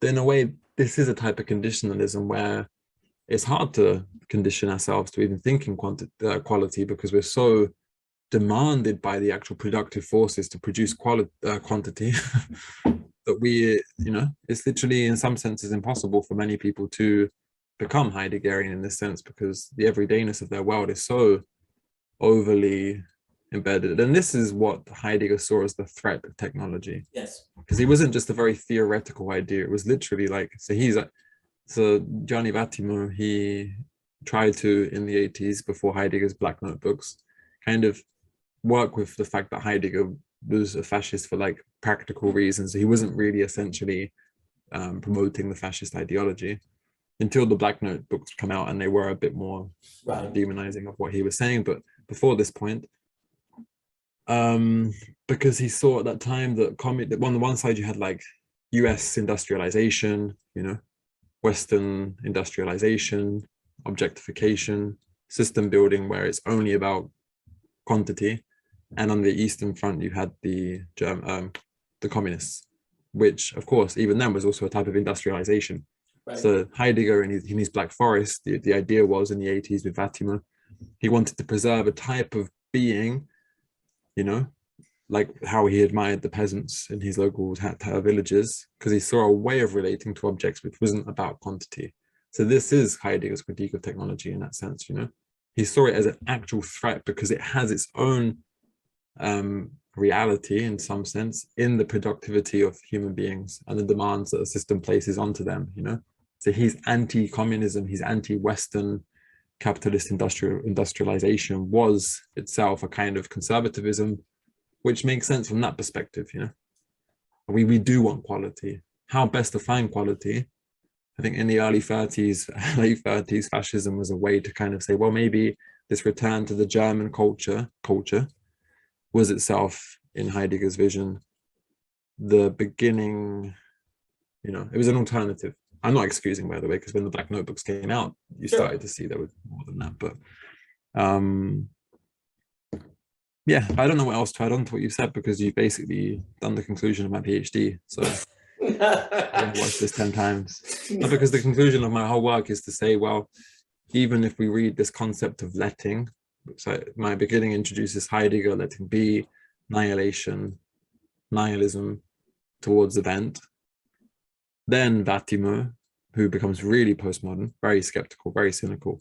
Then Žižek, who introduces zero to say maybe there's a different quality exactly here. Then it's back to Heidegger in some sense.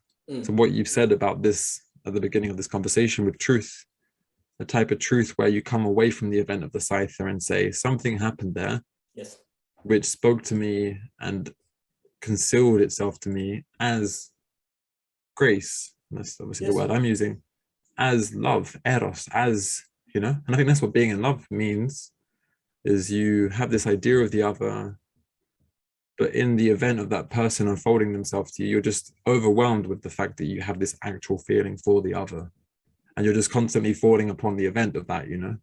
Absolutely. So you can't quantify it. And you just keep on falling and falling and falling towards what? Towards just the exhibition of the fact that you have that feeling, you have that, which then says something not just about the feeling, but about the other, or the entire being in which you can feel that feeling in some sense. Yeah, you're it's great. Yeah, I'm just like, this is the ideal conversation for me, especially, I think I mentioned this, like the last few years I found it hard to find people who actually like Heidegger, and of course this is a Heidegger conversation in my opinion, but it's nice to hear this, because then when I speak to people who like Hegel, for example, I've made a new friend at the university who's super into Hegel and very, very clever. Friedrich Nietzsche, Vattimo, all of these people. When I can introduce Heidegger, people are like, are you sure that's Heidegger? Right.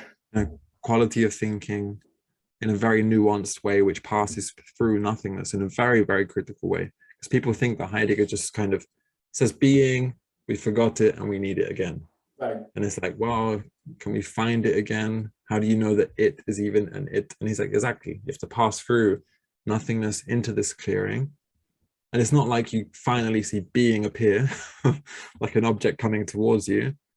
It's you experience beings in such a way which says something about being, where you can characterize being as the event of the unfolding of beings and this is what the whole point of letting means, in grace, in the fact that they are let be in the first place, that events like the Cyphering happen, where you catch yourself being creative, or you catch yourself in love, and the way to cultivate the love, to use Heidegger's word, is to let that be. It's not then to objectify it and quantify it, but it's to say, well, it's happening. I don't know how long for, but it's happening. Right. And then you just keep falling upon it. I don't know, in the Cypher, when you catch yourself feeling like a bit self-conscious in the bad way, in the self-relating way, and you're like, oh God, like I'm slowing down, I'm like jolting what was spontaneous. And all you can do then is to say, well, I can't change this. And the only way I know, because I've cultivated this, I've conditioned myself, the only way I'm going to come back to creativity or spontaneity is to say, well, I can't change it. I just have to let it be. And then you realize that you can't even let it be, because that's a type of willing. And then you give up. And then you find that you are creative anyway. That's right. You know? That's extremely well put. And a few things. One, if your dissertation incorporates hip hop and cypher, it's going to be the most awesome dissertation ever. And you ought to have a live performance during your defense. I think it's you have to film yourself and then send it to me, and then I'll put it during the cypher. Yeah, that would be great. For 45 minutes. That will be divine. That will be very, very divine. You know, a few other things. First off, I think one of the problems with reading Heidegger is you basically have to follow Heidegger to read Heidegger.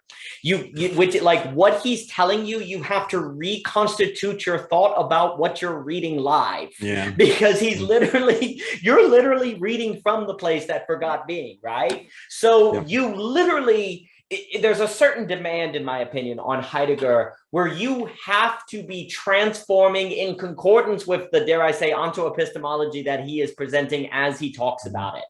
That's not easy. That's like reading poetry. You know, that's very difficult. And arguably, it's similar, and I don't think it's by chance that he started getting into poetry so much. There's something about, like, if you really want to get The Snowman by Wallace Stevens, you have to go with it. You have to enter it. You have to let it take you. You can't, like, Notes to the Supreme Fiction, Paradise, any of the great works. There's a kind of, you have to go with it. And most people hate poetry precisely because they're not trained. Well, this actually gets into another quote. We're not actually trained how to be literate. We're trained how to absorb information from books, but not to let books enter us and to let them carry us. We're not actually literate. We don't know how to read. Now, that's a very big claim. I would have to defend that claim, but it's very similar to the difference between dialogue and conversation. There seems to be a difference between, say, absorbing and reading, if you will. Reading has a certain entering into and a losing yourself. And that we might be able to do that with, say, fiction novels, like, you know, science fiction, we can lose ourselves, but you have to be able to do it with even philosophy, like all works. You have to be able to do that. But it becomes difficult with, say, Homer or Milton or whatever, because their world is so different from yours. So it's more difficult. Even Plato in this module I'm teaching. So for first year students, it's a slightly different world, which is radically different. Yes. And I've seen with first year students who it's like the first module, first year, it's tiring, you know. It's very tiring. Follow That's that right. kind of essential thinking, which when you let it be and let it absorb you and spill over you is radical. But if you don't have that shift in mindset, and that is a kind of conditioning. That's exactly right. Way. It is a kind, you can only read from conditioning.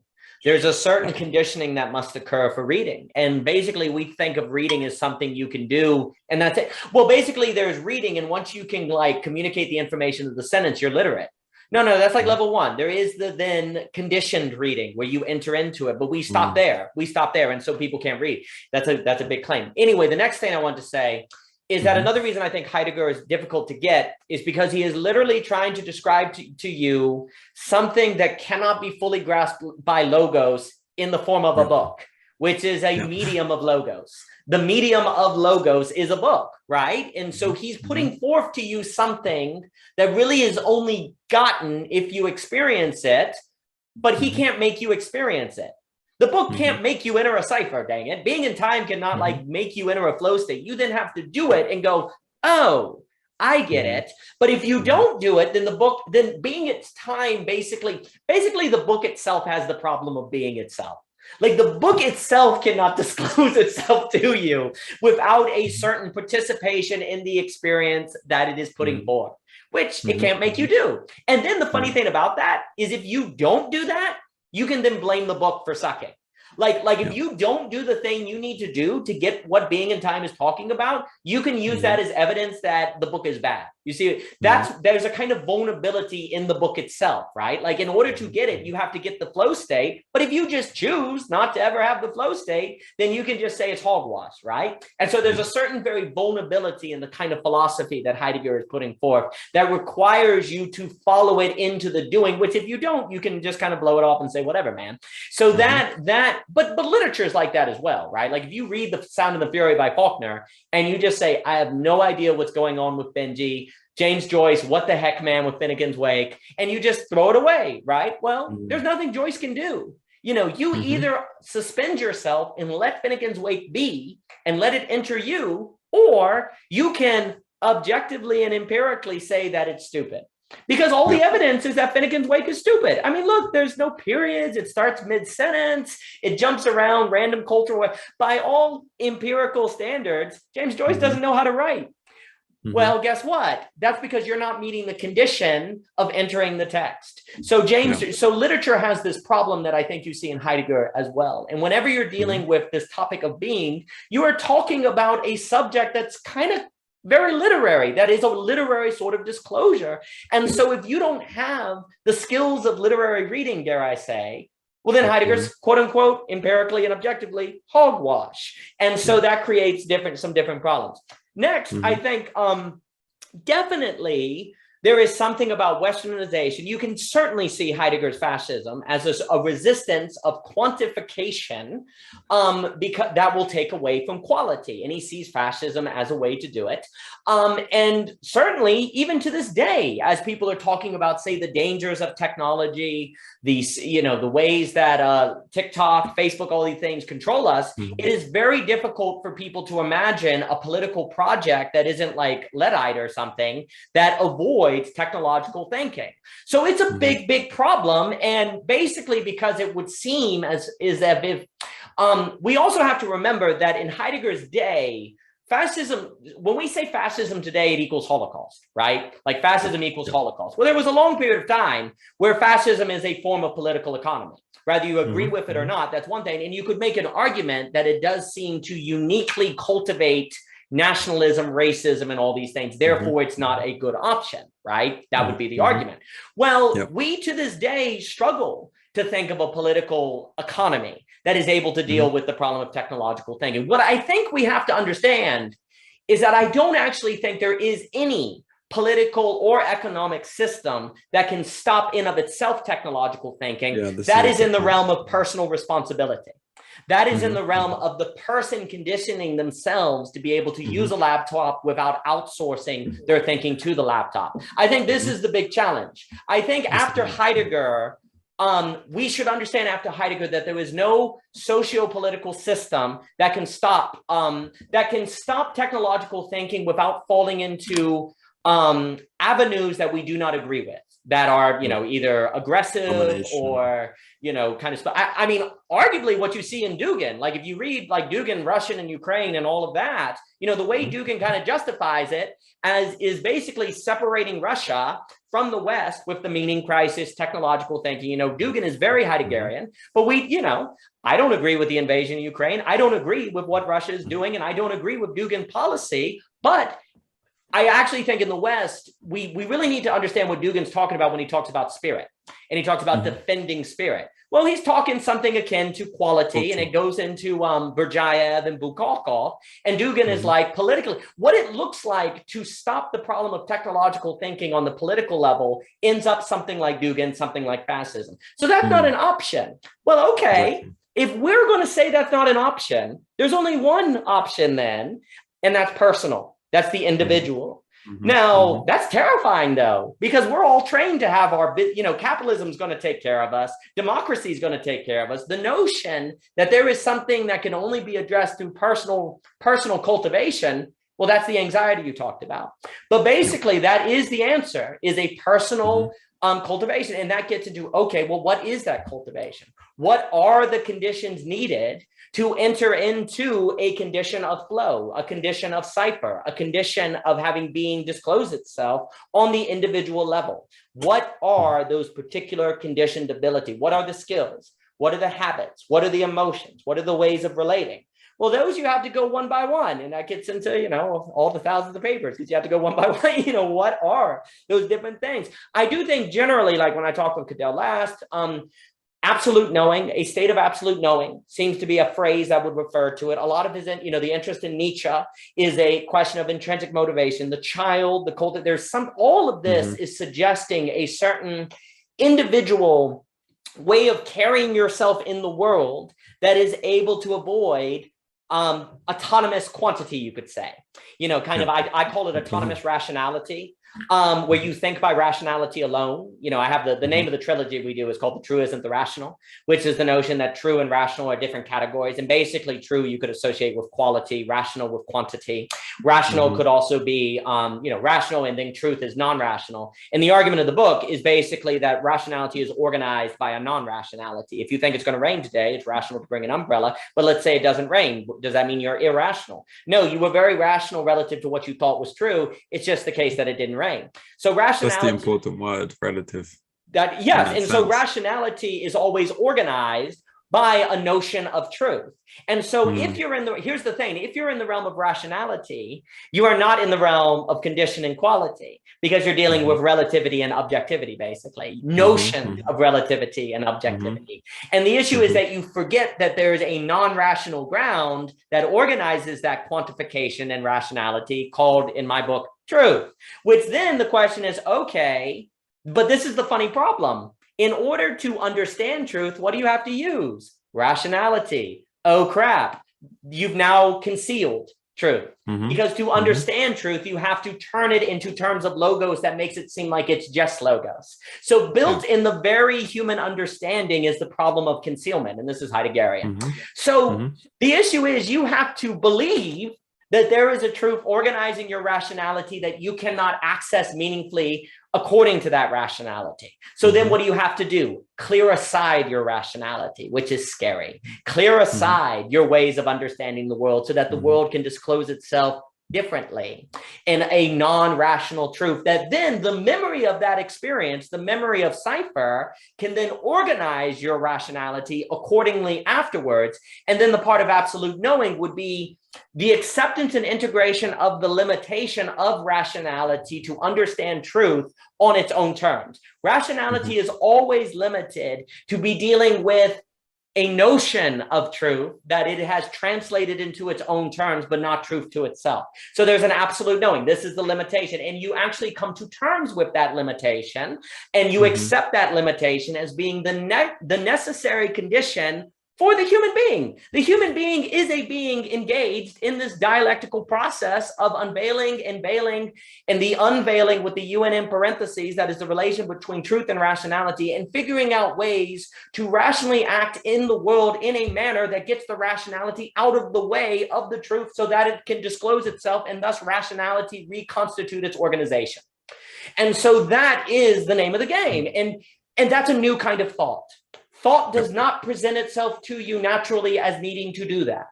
You must go on a journey. You must go on a process where you learn that thought has to be engaged in a business of unveiling with the UN in parentheses.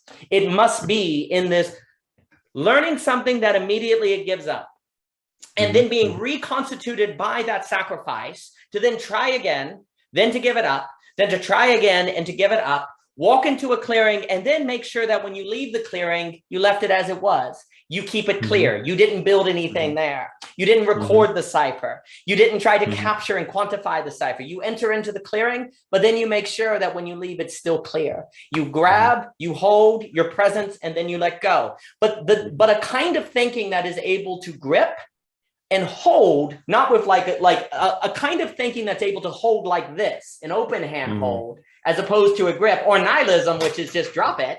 That is a different kind of thinking that requires conditioning. And knowing one needs to condition themselves is the step to doing that.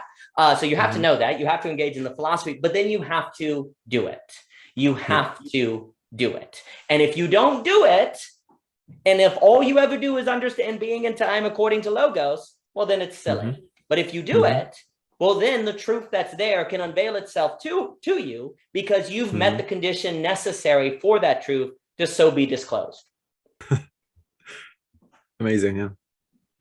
Like the rationality which works for its own failure, in a way. Yes, absolutely. And then questions itself, can I know now the open space which is appearing to me through the same kind of rationality? And I think that's where the repetitive failure keeps occurring, you know. So that is the question, I think. Like, the postmodern philosophy would limit itself to say, well, maybe there is something outside of knowing, but I can't know it, so I just have to deal with the illusion. Žižek would say, well, you work through the absolute knowing, within knowing, fail towards the fact that things move. And I think Heidegger does a nicer job to really explicitly talk about the characterization of this, which means then when you go into the cipher and you leave the clearing open for the other people that want to cipher. That's right.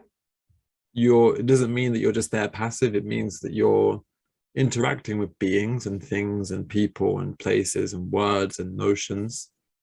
But in what you said before is like the aesthetic way of doing it, where you let things be and they come to you, and then you let things be and they go. And there's a kind of comportment where you're not, like you said, gripping onto each and everything as if it's a thing in itself that you can know and represent in the clearing, because that will just conceal the openness, and you're building up and you're creating these structures. Yeah, like this is literally what I see as the effect, not consequence, the effect of our Western philosophy. Like the good stuff in Western philosophy, I think, is coming to exactly what you're saying here with Heidegger, with Hegel, with Nietzsche. We've even reading Plato again when he talks about like truth is knowledge, and that's beauty and good.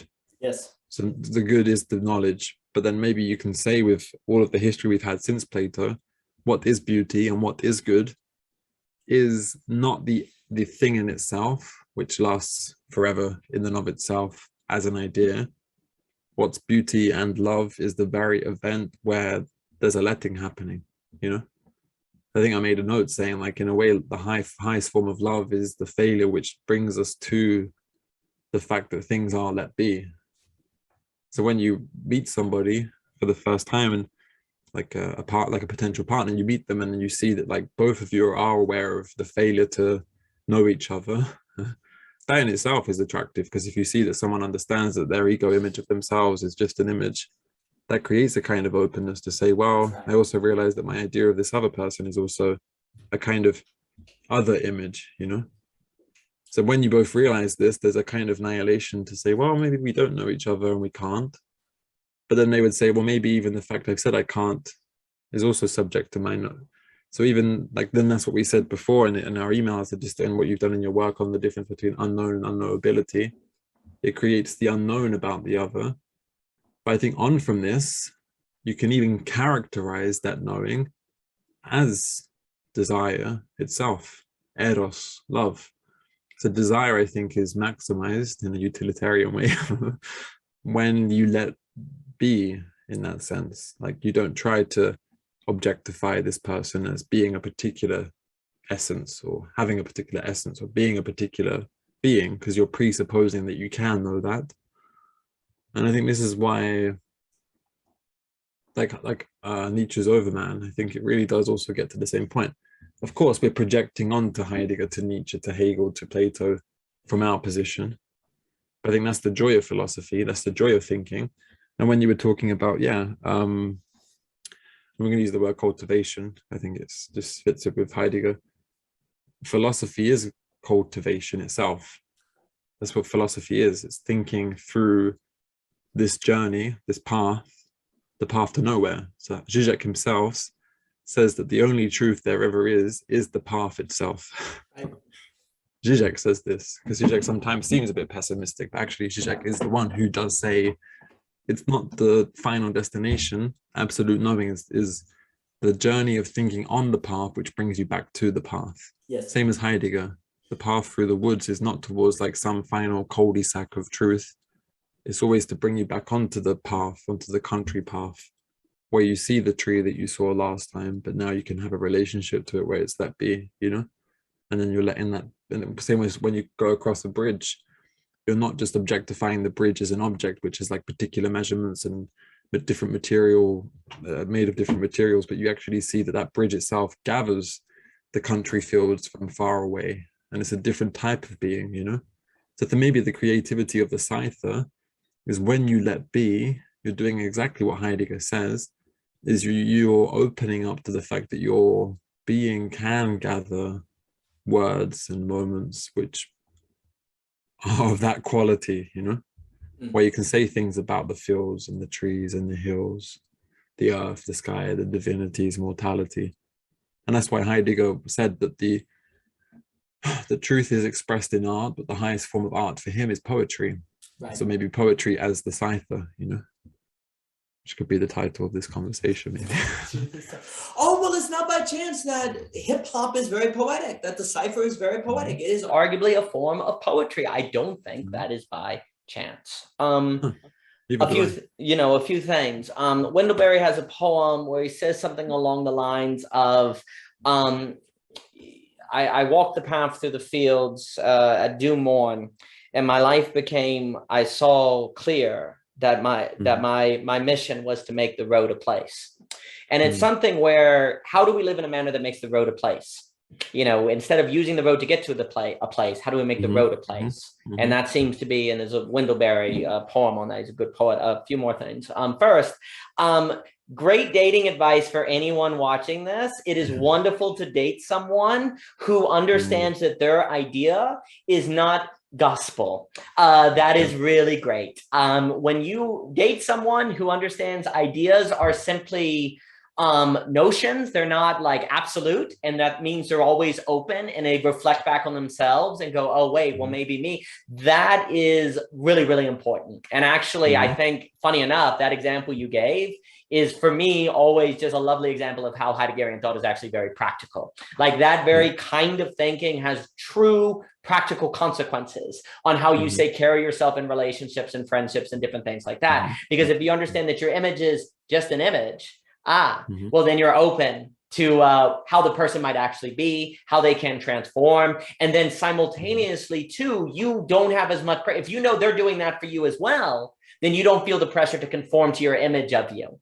And likewise, guess what? A lot of people in a relationship are tense. It's like, oh, what if I'm no longer who they want me to be? What if I'm not who they think I am? All of that is gone. You don't have to worry about that. You just have the expression of the relationship.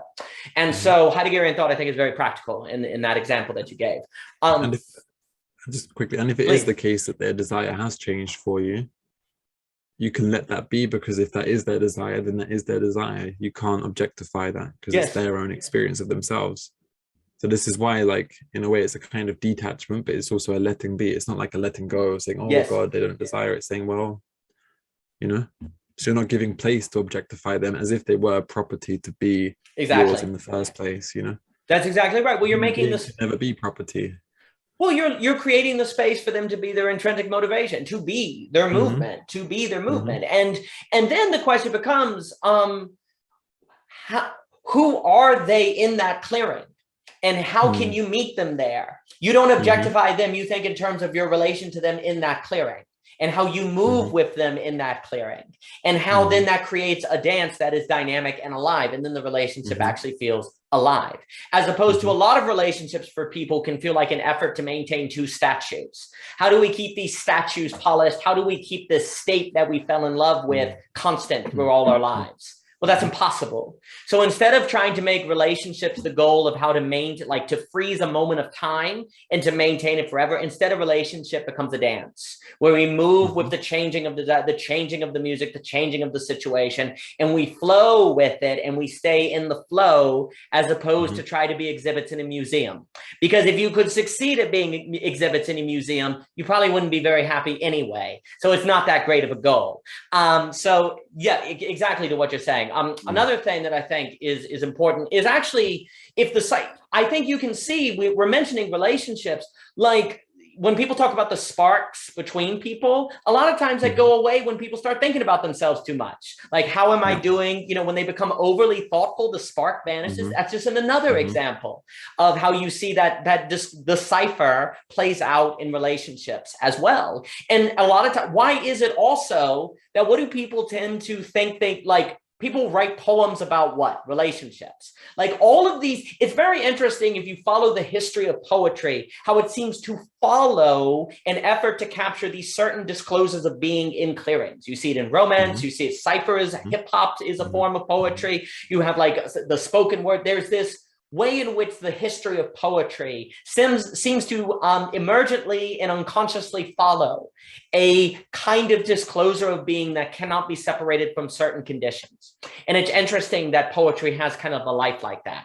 The other thing that I'll say that I think is very important, that the classic, on the notion of truth, you know, the book we wrote, a really short book with Javier and Joaquin called The Philosophy of Glimpses, is today we tend to associate truth with kind of a constant, like a non-conditional constant entity. Classically, the truth was this thing you may glimpse because Beatrice visits you for 5 minutes and then is gone forever. Or you see Achilles on the battlefield, or you have this moment of eros that then is gone, but was the most real thing on planet Earth. Another good example of this, ask someone who had a near-death experience if that was false. The only people who have near-death experiences, like they think they've visited God or had a divine experience, if you ask them, what is that true? They don't even blink. They don't even blink. The whole subjective, objective, relative stuff, that all just goes out the window. Like they have no doubt that that 5-minute experience was the realest thing that ever happened to them. Now, maybe it isn't. You can always posit that, but they have no doubt whatsoever. Maybe the content of the experience is interpreted. Yes. But the event which caused the interpretation to start interpreting in that way. That's exactly right. That's exactly right. No, in the book, in the paper on absolute knowing, when it gets to the Heidegger section, I think a lot about Heidegger, you know, Cyphers, near-death experiences. You see, like, sure, maybe the content of the near-death experience is not what they thought it was, but the experience of the disclosure itself of a kind of being, that's very real. They have no doubt whatsoever, but it's a 5-minute thing, and then it's gone. We need to rethink truth as something you glimpse and glimmer. Something that you may see only once, but then forever transforms the horizon of your life. If you think of that way, like truth as near-death experience, truth as like, listen to another example is like guys who played high school football and they had like a great game. They'll tell the same story about the same game for their entire life, right? And what you see there is that human subject, the point of that is that truth for the human subject is something they continually orbit around. It tends to be a single experience, but it becomes, there's something about that Friday night football game that disclosed being for them. And that's why they keep revisiting, or they keep revisiting that memory, or that near-death experience, or that flow state. Truth is glimmered, truth is glimpsed. And the Western conception, though, of truth is very a priori, non-conditional content. It's only true if it can be realized in any circumstance, and it is not susceptible to a subject. And what I mean by that is we'll say it's true if Winn would have the same experience as Daniel and Javier would all have the same experience of the same thing. That thing is therefore true. That's our notion of truth. Well, that automatically brackets out the possibility of truth as a glimmer or a glimpse or a disclosure. Because there's always the relative position. That's exactly right. The experience is the event. That's exactly right. And what you see in, say, classical thought, when Homer's, we always remember, it always blows my mind, this is all oration, oration, like religious, they're constantly retelling you the story of Moses or Exodus or Genesis or Homer or the battlefield. The truth is this conditional event that was locked in this moment of time around which things orbit. That's the function of truth. And that is the truth around which people become themselves. And the health of the society, frankly, is contingent on, to the degree it can maintain a clearing in which that story can be retold. Like if the society no longer allows a clearing to where it can say honor near-death experiences, honor the Iliad, honor the stories, then the social order falls apart. And so maintaining a clearing to where those stories can happen and strike people in new ways, they always are alive and being reinterpreted and reinterpreting and reinterpreted, then if that is lost, the social order is doomed, basically. It's in huge trouble. Well, that's basically that's what Heidegger's saying. It's like, hey, we no longer have a clearing for a disclosure of being in the same way that classical thought had that kind of relationship with truth. We're in trouble, so technological thinking does not allow that. And I think the meaning crisis is absolutely a reflection of the logical end of where rationality must bring you if there is not a robust distinction between truth and rationality. If truth, that's correct. If basically what we'll say is if the true equals the rational, that's bad nihilism, you're in trouble. But if the truth doesn't equal the rational, then nothing may be apophatic. Then nothing may actually be quality that cannot be fully captured in quantity. And knowing that may then train you or inspire you to condition yourself to be the person that puts yourself in the condition so that quality can disclose yourself. But that cannot occur if there is not a robust distinction between rational and true. And the true then put in the realm of non-rational, and in the realm of non-rational, by definition, if it is non-rational, it must be a glimmer. It must be a glimpse. Because if it was rational, that means it's non-conditional. That means it is a constant. So truth, in order to be non-rational, has to be this entity that must appear, that must emerge, and then you remember it. And if you don't remember it, you're in trouble because your rationality cannot organize itself accordingly. So a robust distinction. And so basically, and there's a few more things. The other thing that I think is important is like for Hegel, when we're talking about the kind of absolute knowing, like the moment you sort of, the mistake becomes where you start going, okay, I can never get to the laptop as a thing in itself, right? Where you say the noumenon, phenomenon, all that fun stuff.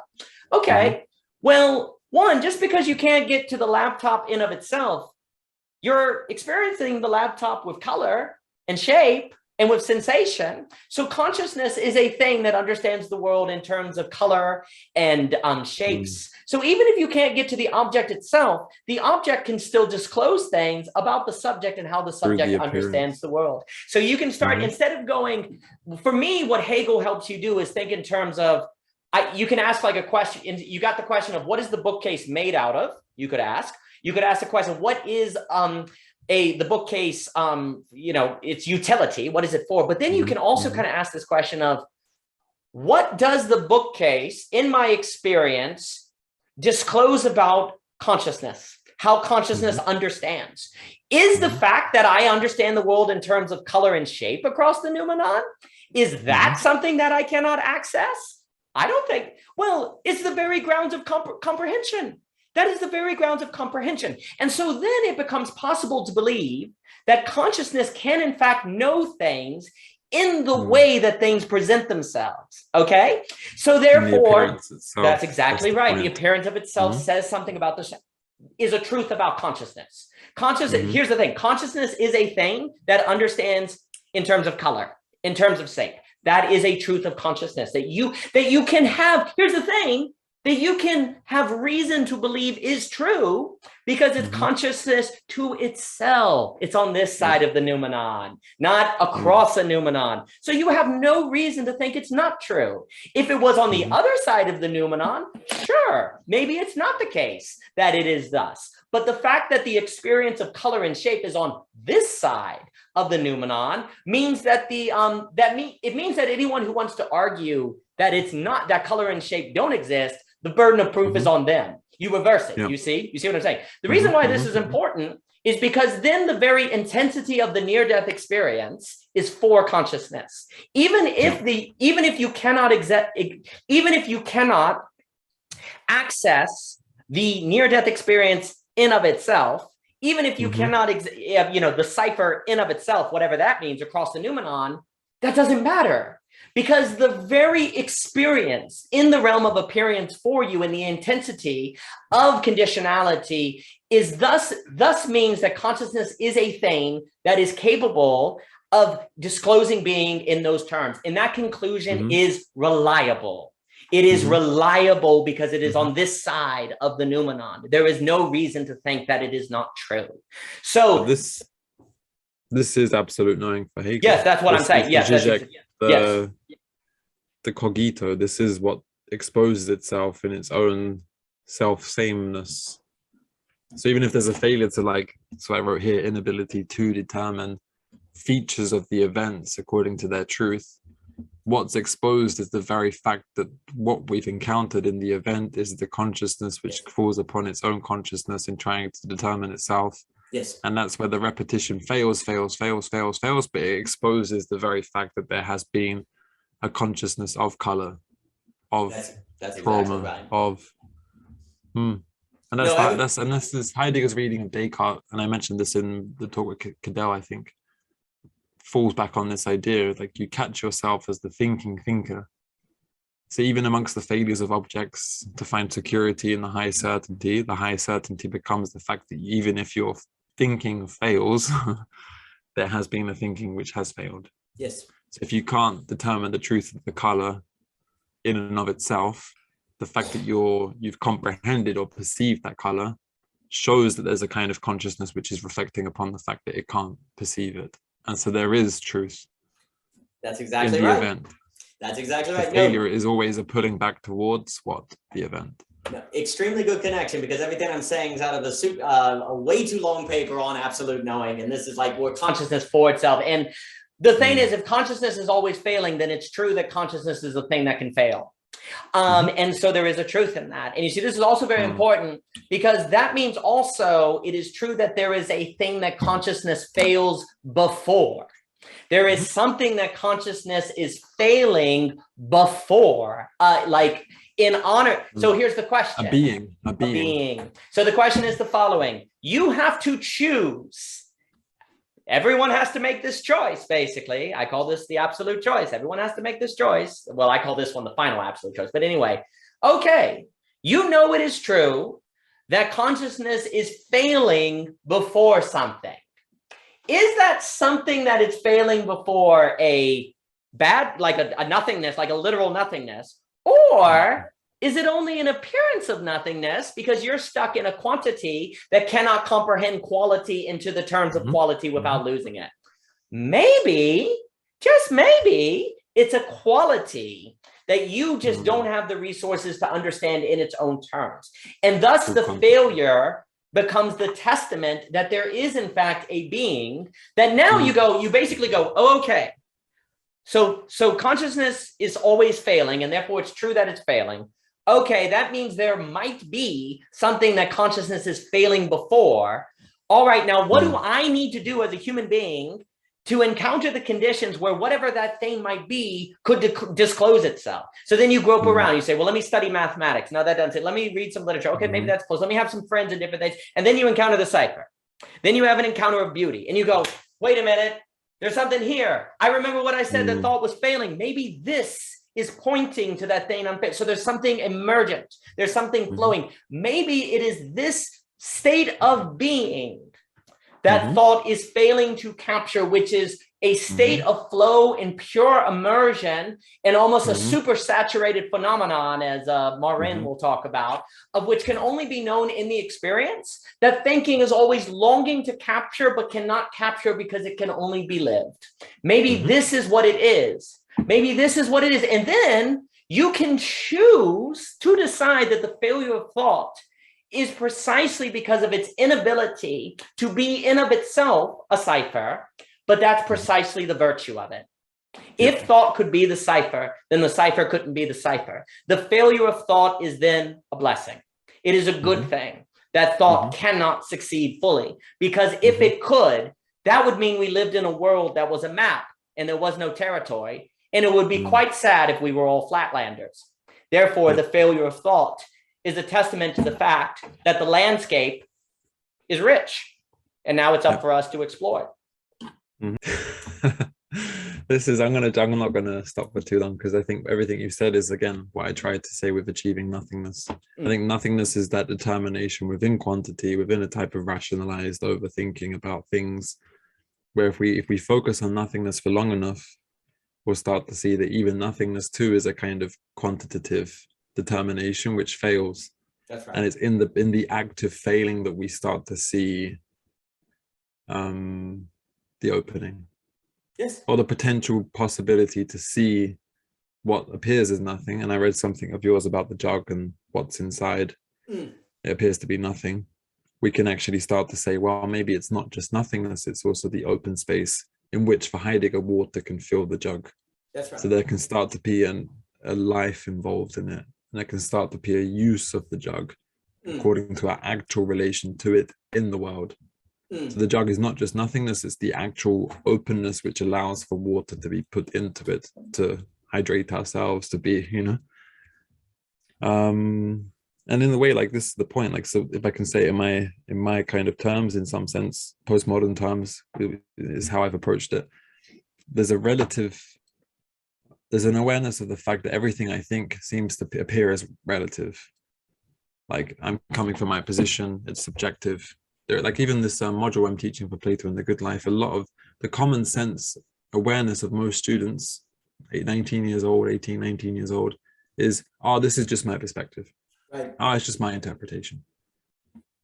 How can Plato talk about the good and the beautiful if, like, that's just his interpretation? I'm like, yeah, this is a good thinking to have. It's kind of skepticism needed to pass through the position, when then you can say, well, hey guys, how about the fact that even when we say that, oh, this is just my perspective, so I can't say anything, that framework of thinking is it also interpreted? Yes.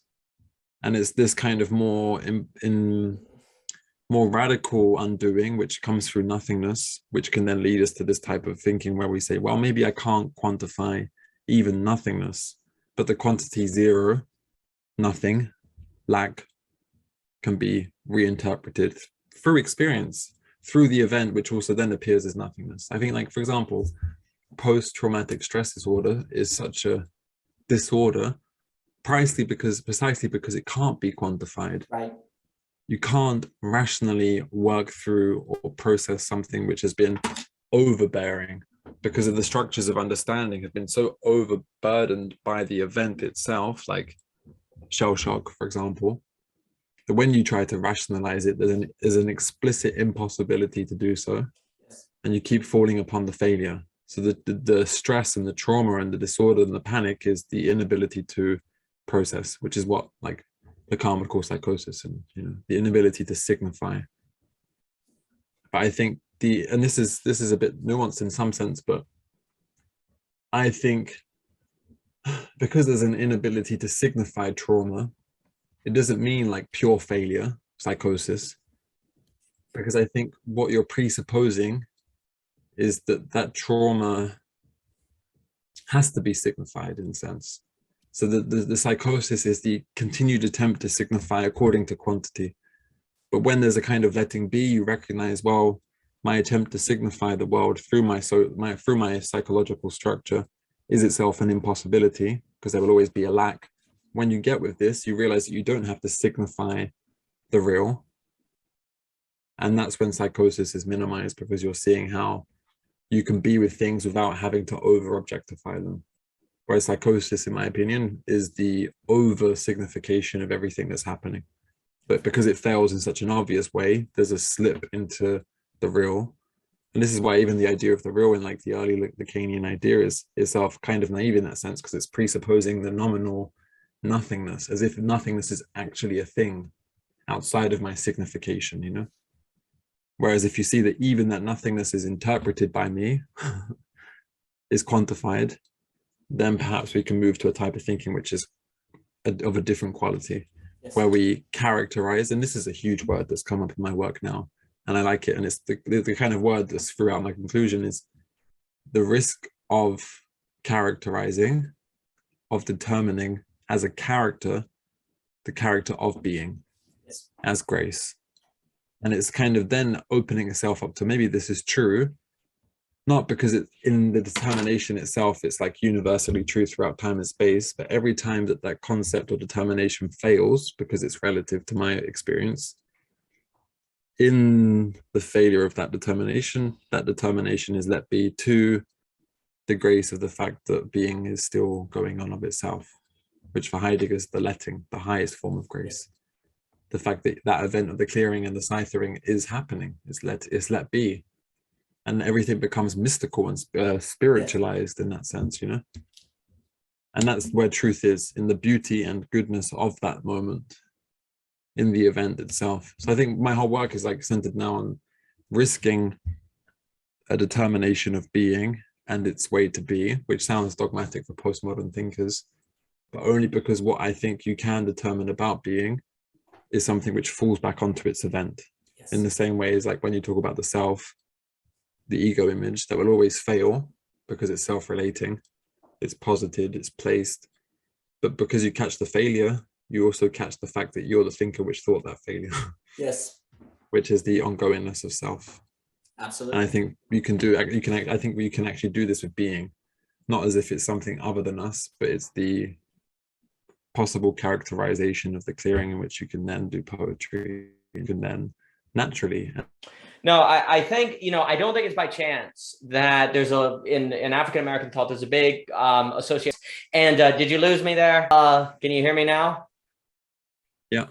Yeah, right at the end. This is an example of quality moves to quantity. You see, like it's actually, this is great. This is the medium assets and message. We are giving a great example of the dangers of technological thought. Technology is demanding we pay attention to it. This is great. Flow. Yeah, see how it all works, everyone? So this is a live example of how quantity gets in the way of quality. It was really great for us to orchestrate this. Thank you so much, Zoom, for screwing up. It really brings it all out. How we did. Mr. Zoom did this on purpose. Yes, thank you, Zoom, for helping us communicate our message. Being. Yeah. Because Heidegger says that even being itself is also its concealing. So being itself is the technological thinking. So there it goes. And so this is all showing you being, everyone. You know, being itself. Yeah, this is tech being, right? So you decide if you want to think this way or not.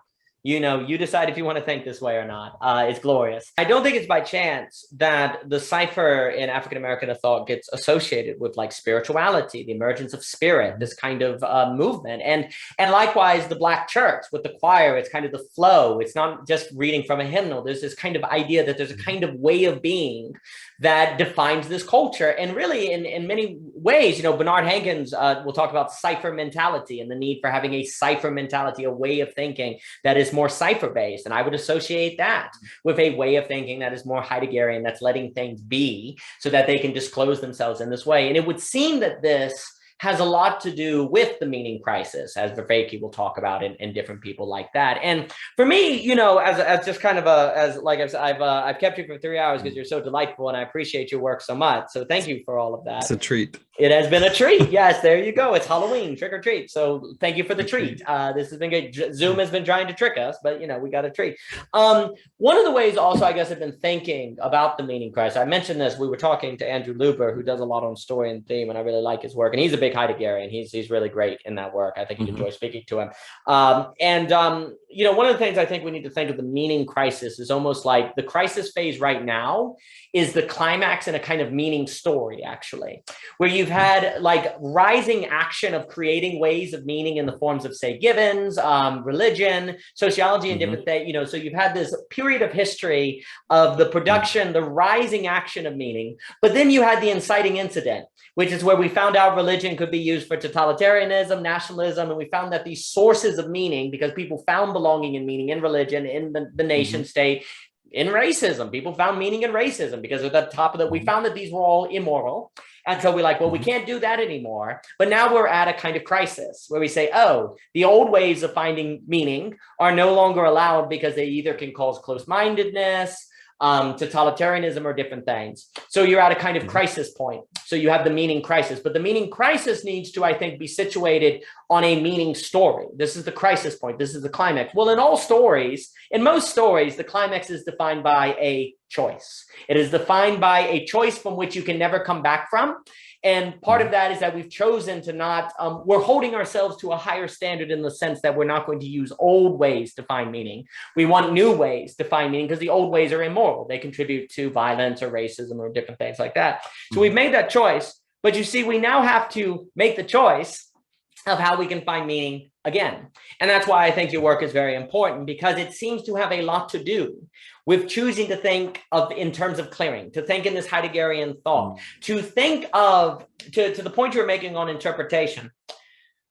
When you say, oh, it's just my interpretation, well, you're interpreting that it's just your interpretation. If you say, oh, there's a noumenon we cannot cross, well, that's funny. The noumenon's not across the noumenon. Oh, that's interesting. So you have to make those interpretational choices. What if the reason why you're stuck in interpretation, what if the reason we're all stuck in interpretation is because the thing that we are interpreting is so much greater than anything that we could possibly put into a whole schema that all we can ever do is interpret it? Not because it's irrelevant, but because it is so relevant and so beautiful and so good and so true that all any of us can ever do is access glimmers and glimpses of it and takes on it, because no one can ever capture fully what the thing is. And in fact, if you could capture fully what the thing was, then that would be an impoverishment of being. That would mean being is ultimately a thing that can be represented. Do you really want the fullness of being to be something that can be put in representative terms? Is that really what you want? Because that sounds pretty terrible. If the highest, if being itself was something that ultimately could be quantified, would that really be better? Or would that mean we get bored? Because I would argue that a world of overly abundant quantification is why you have so much boredom. Because boredom is not a state where you have nothing to do. It's a state where you don't see significance in what you could do. And therefore boredom, and if everything's just quantified, what's the point? Quality creates a feeling of significance, which then fights boredom. And but in order to have that potential source of significance, it comes at the sacrifice of making being something that you cannot fully capture. It requires for thought to be a failure for that possibility to be part of the world. If that failure was not part of reality, then we'd all be doomed to be bored. That would be our fate. If thinking never failed, we'd all be bored. And that, again, is a state where we don't see significance in anything that we could do. That would be our fate. And so at the crisis point of the meaning story, it is important for us to see the fact that we're stuck in interpretation as a blessing, to interpret interpretation as evidence that there is something more, that all we can ever do is approach. And then that approach becomes the source of meaning. And I think it is on that terms, on that choice, that final absolute choice, that there is always something other that we are always toward in making clearings for, but is not reducible to us, and yet is necessary for us to be so it can disclose itself. That can be a new source of meaning, I think, that can address the crisis point. And from here, we might be able to have some resolution, as long as we continue to, well, let it be, to do nothing, because the resolution is found in that clearing and what may emerge. Indeed. I've enjoyed this, Mr. Winn. I've enjoyed it a lot. I feel like I've fallen into because I knew this would be ideally perfect, but I feel like I've fallen into something which is qualitatively more of a higher quality than I expected, because that's the point. There's an inexhaustibility to quality as well. Yes. And this is just one final comment from me, is to say, Žižek wrote the book The Event, and he talks about what an event means, and it's always something other than just the significance meaning that we give to something. That's right. The event is that which undoes the meaning towards. And he uses the word fall, the falling. Talks about in French and English, we say like to fall in love. So being in a sense is that moment of the fall itself, where we fall into what? Into an event which gives us a new set of interpretations according to our own personal experiences. But that's when then human knowledge itself becomes inexhaustible, if it knows that it can't just simply qualify with a quantity, but qualify with an openness. And what you said, and the clearing thing is you said it in a very nice way, is to lay forth clearings and open them up, and to let them be open for other people to enjoy, to cipher together. And that's where community comes in. Yes. Beautifully put. A cipher is a creative community. And I think what you're saying is the meaning crisis is where we've reached a point in history, if I speak very generally, where we are forced to confront the reality that meaning is a thing that undoes. Meaning undoes. For those stuck in quantitative thinking, this is the end. This is apocalyptic. But for those who can think in terms of quality, the undoing of meaning is precisely why there is meaning. There is always something changing. There's always an undoing. There's always something emerging. So if we can change our mindsets from quantity to quality, the undoing character of meaning becomes grace as opposed to annihilation or effacement. It becomes a good thing as opposed to the end. This signifies the possibility for a kind of otherness than our own relative position. Yes. And I think that's the key to undoing a lot of postmodern ideas which correctly interpreted failure, but remained attached to the subject-object dichotomy of that failure. So I think this is where God comes in. This is where spirit comes in. So spirit could be seen as the character of that which moves objects for us in our own way. Because we can't say there is spirit or there is no spirit, but we see the movement itself, which in the glimpse and the glimmer indicates something other than just our interpretation. And that itself is the kind of security of all of the insecurities of failure, which arises in the glimpse. That's exactly right. The trace. I think this is Derrida's interpretation of his Judaism. So when he talks about the trace and the glimpse, it's a glimpse of something which is other. Yes. Which is kind of like the hint of the security of nihilism. In the nihilism is the fact that things continue to pass for us, that within deconstruction, other things are constructed in the openings, in the clearings. And the highest form of literature then is a literature which knows that it's writing within the clearing, That's exactly right. I mean, you're always Moses in the cleft of the rock. You only see the back of God. And I think that kind of imagery in Judaism of God is always passing over or passing by after the fall. In the fall, you could walk with God, but after that, it's a trace per se. It's a passing over, or it's a still small voice. A bush on fire. Yeah, that's right. A bush on fire. That's right. It's a trace of God, but not the direct presence of God. And I think that's exactly there is absolutely a way in which deconstructing for Derrida is a clearing for a trace. So that trace can be caught or glimpsed. And the question is, do we simply condition ourselves to be able to see it if it glimpses by? Do we put ourselves in the place where we can do that? And I think what you said on postmodernism, the problem with postmodernism is it critiques modernism by modernism standard. It says modernism couldn't live up to its own standard and therefore it doesn't work. Okay, well, that's okay. Well, what's the positive? The question that then has to be asked is, say, okay, well, why did consciousness put the modern standard forth as if it was possible when it could not be? What does that say about consciousness? Well, that it's looking for something, that it can get in its entirety, that it cannot fully ever capture, that it's stuck in interpretation, but not because everything is mere interpretation, but because the thing that we are interpreting is always greater than whatever conclusion we draw from that interpretation. Therefore, there is always more to do. And likewise, there's always another conversation that we need to have, because I would like to have about 20 more of these. So this has been a this has been a joy, Mr. Winn. I fear I must run. We will do this again. Your work is very important. So basically what I was saying is that the work you're doing is very important because it is part of what is necessary at the climax of the meaning story, so that we can head in the direction of resolution as opposed to effacement. So thank you for doing that work. And thank you for letting me talk to you about it. It has been a treat. I feel like I've fallen into it, so that's good. That means thanks it for is being. Yeah, it's disclosed. So that's exactly right. Well, Thomas, thank you, sir. I appreciate it. We will do it again. This has been a treat. Of course. Thank you, sir. See you soon. I'll see you soon, my friend.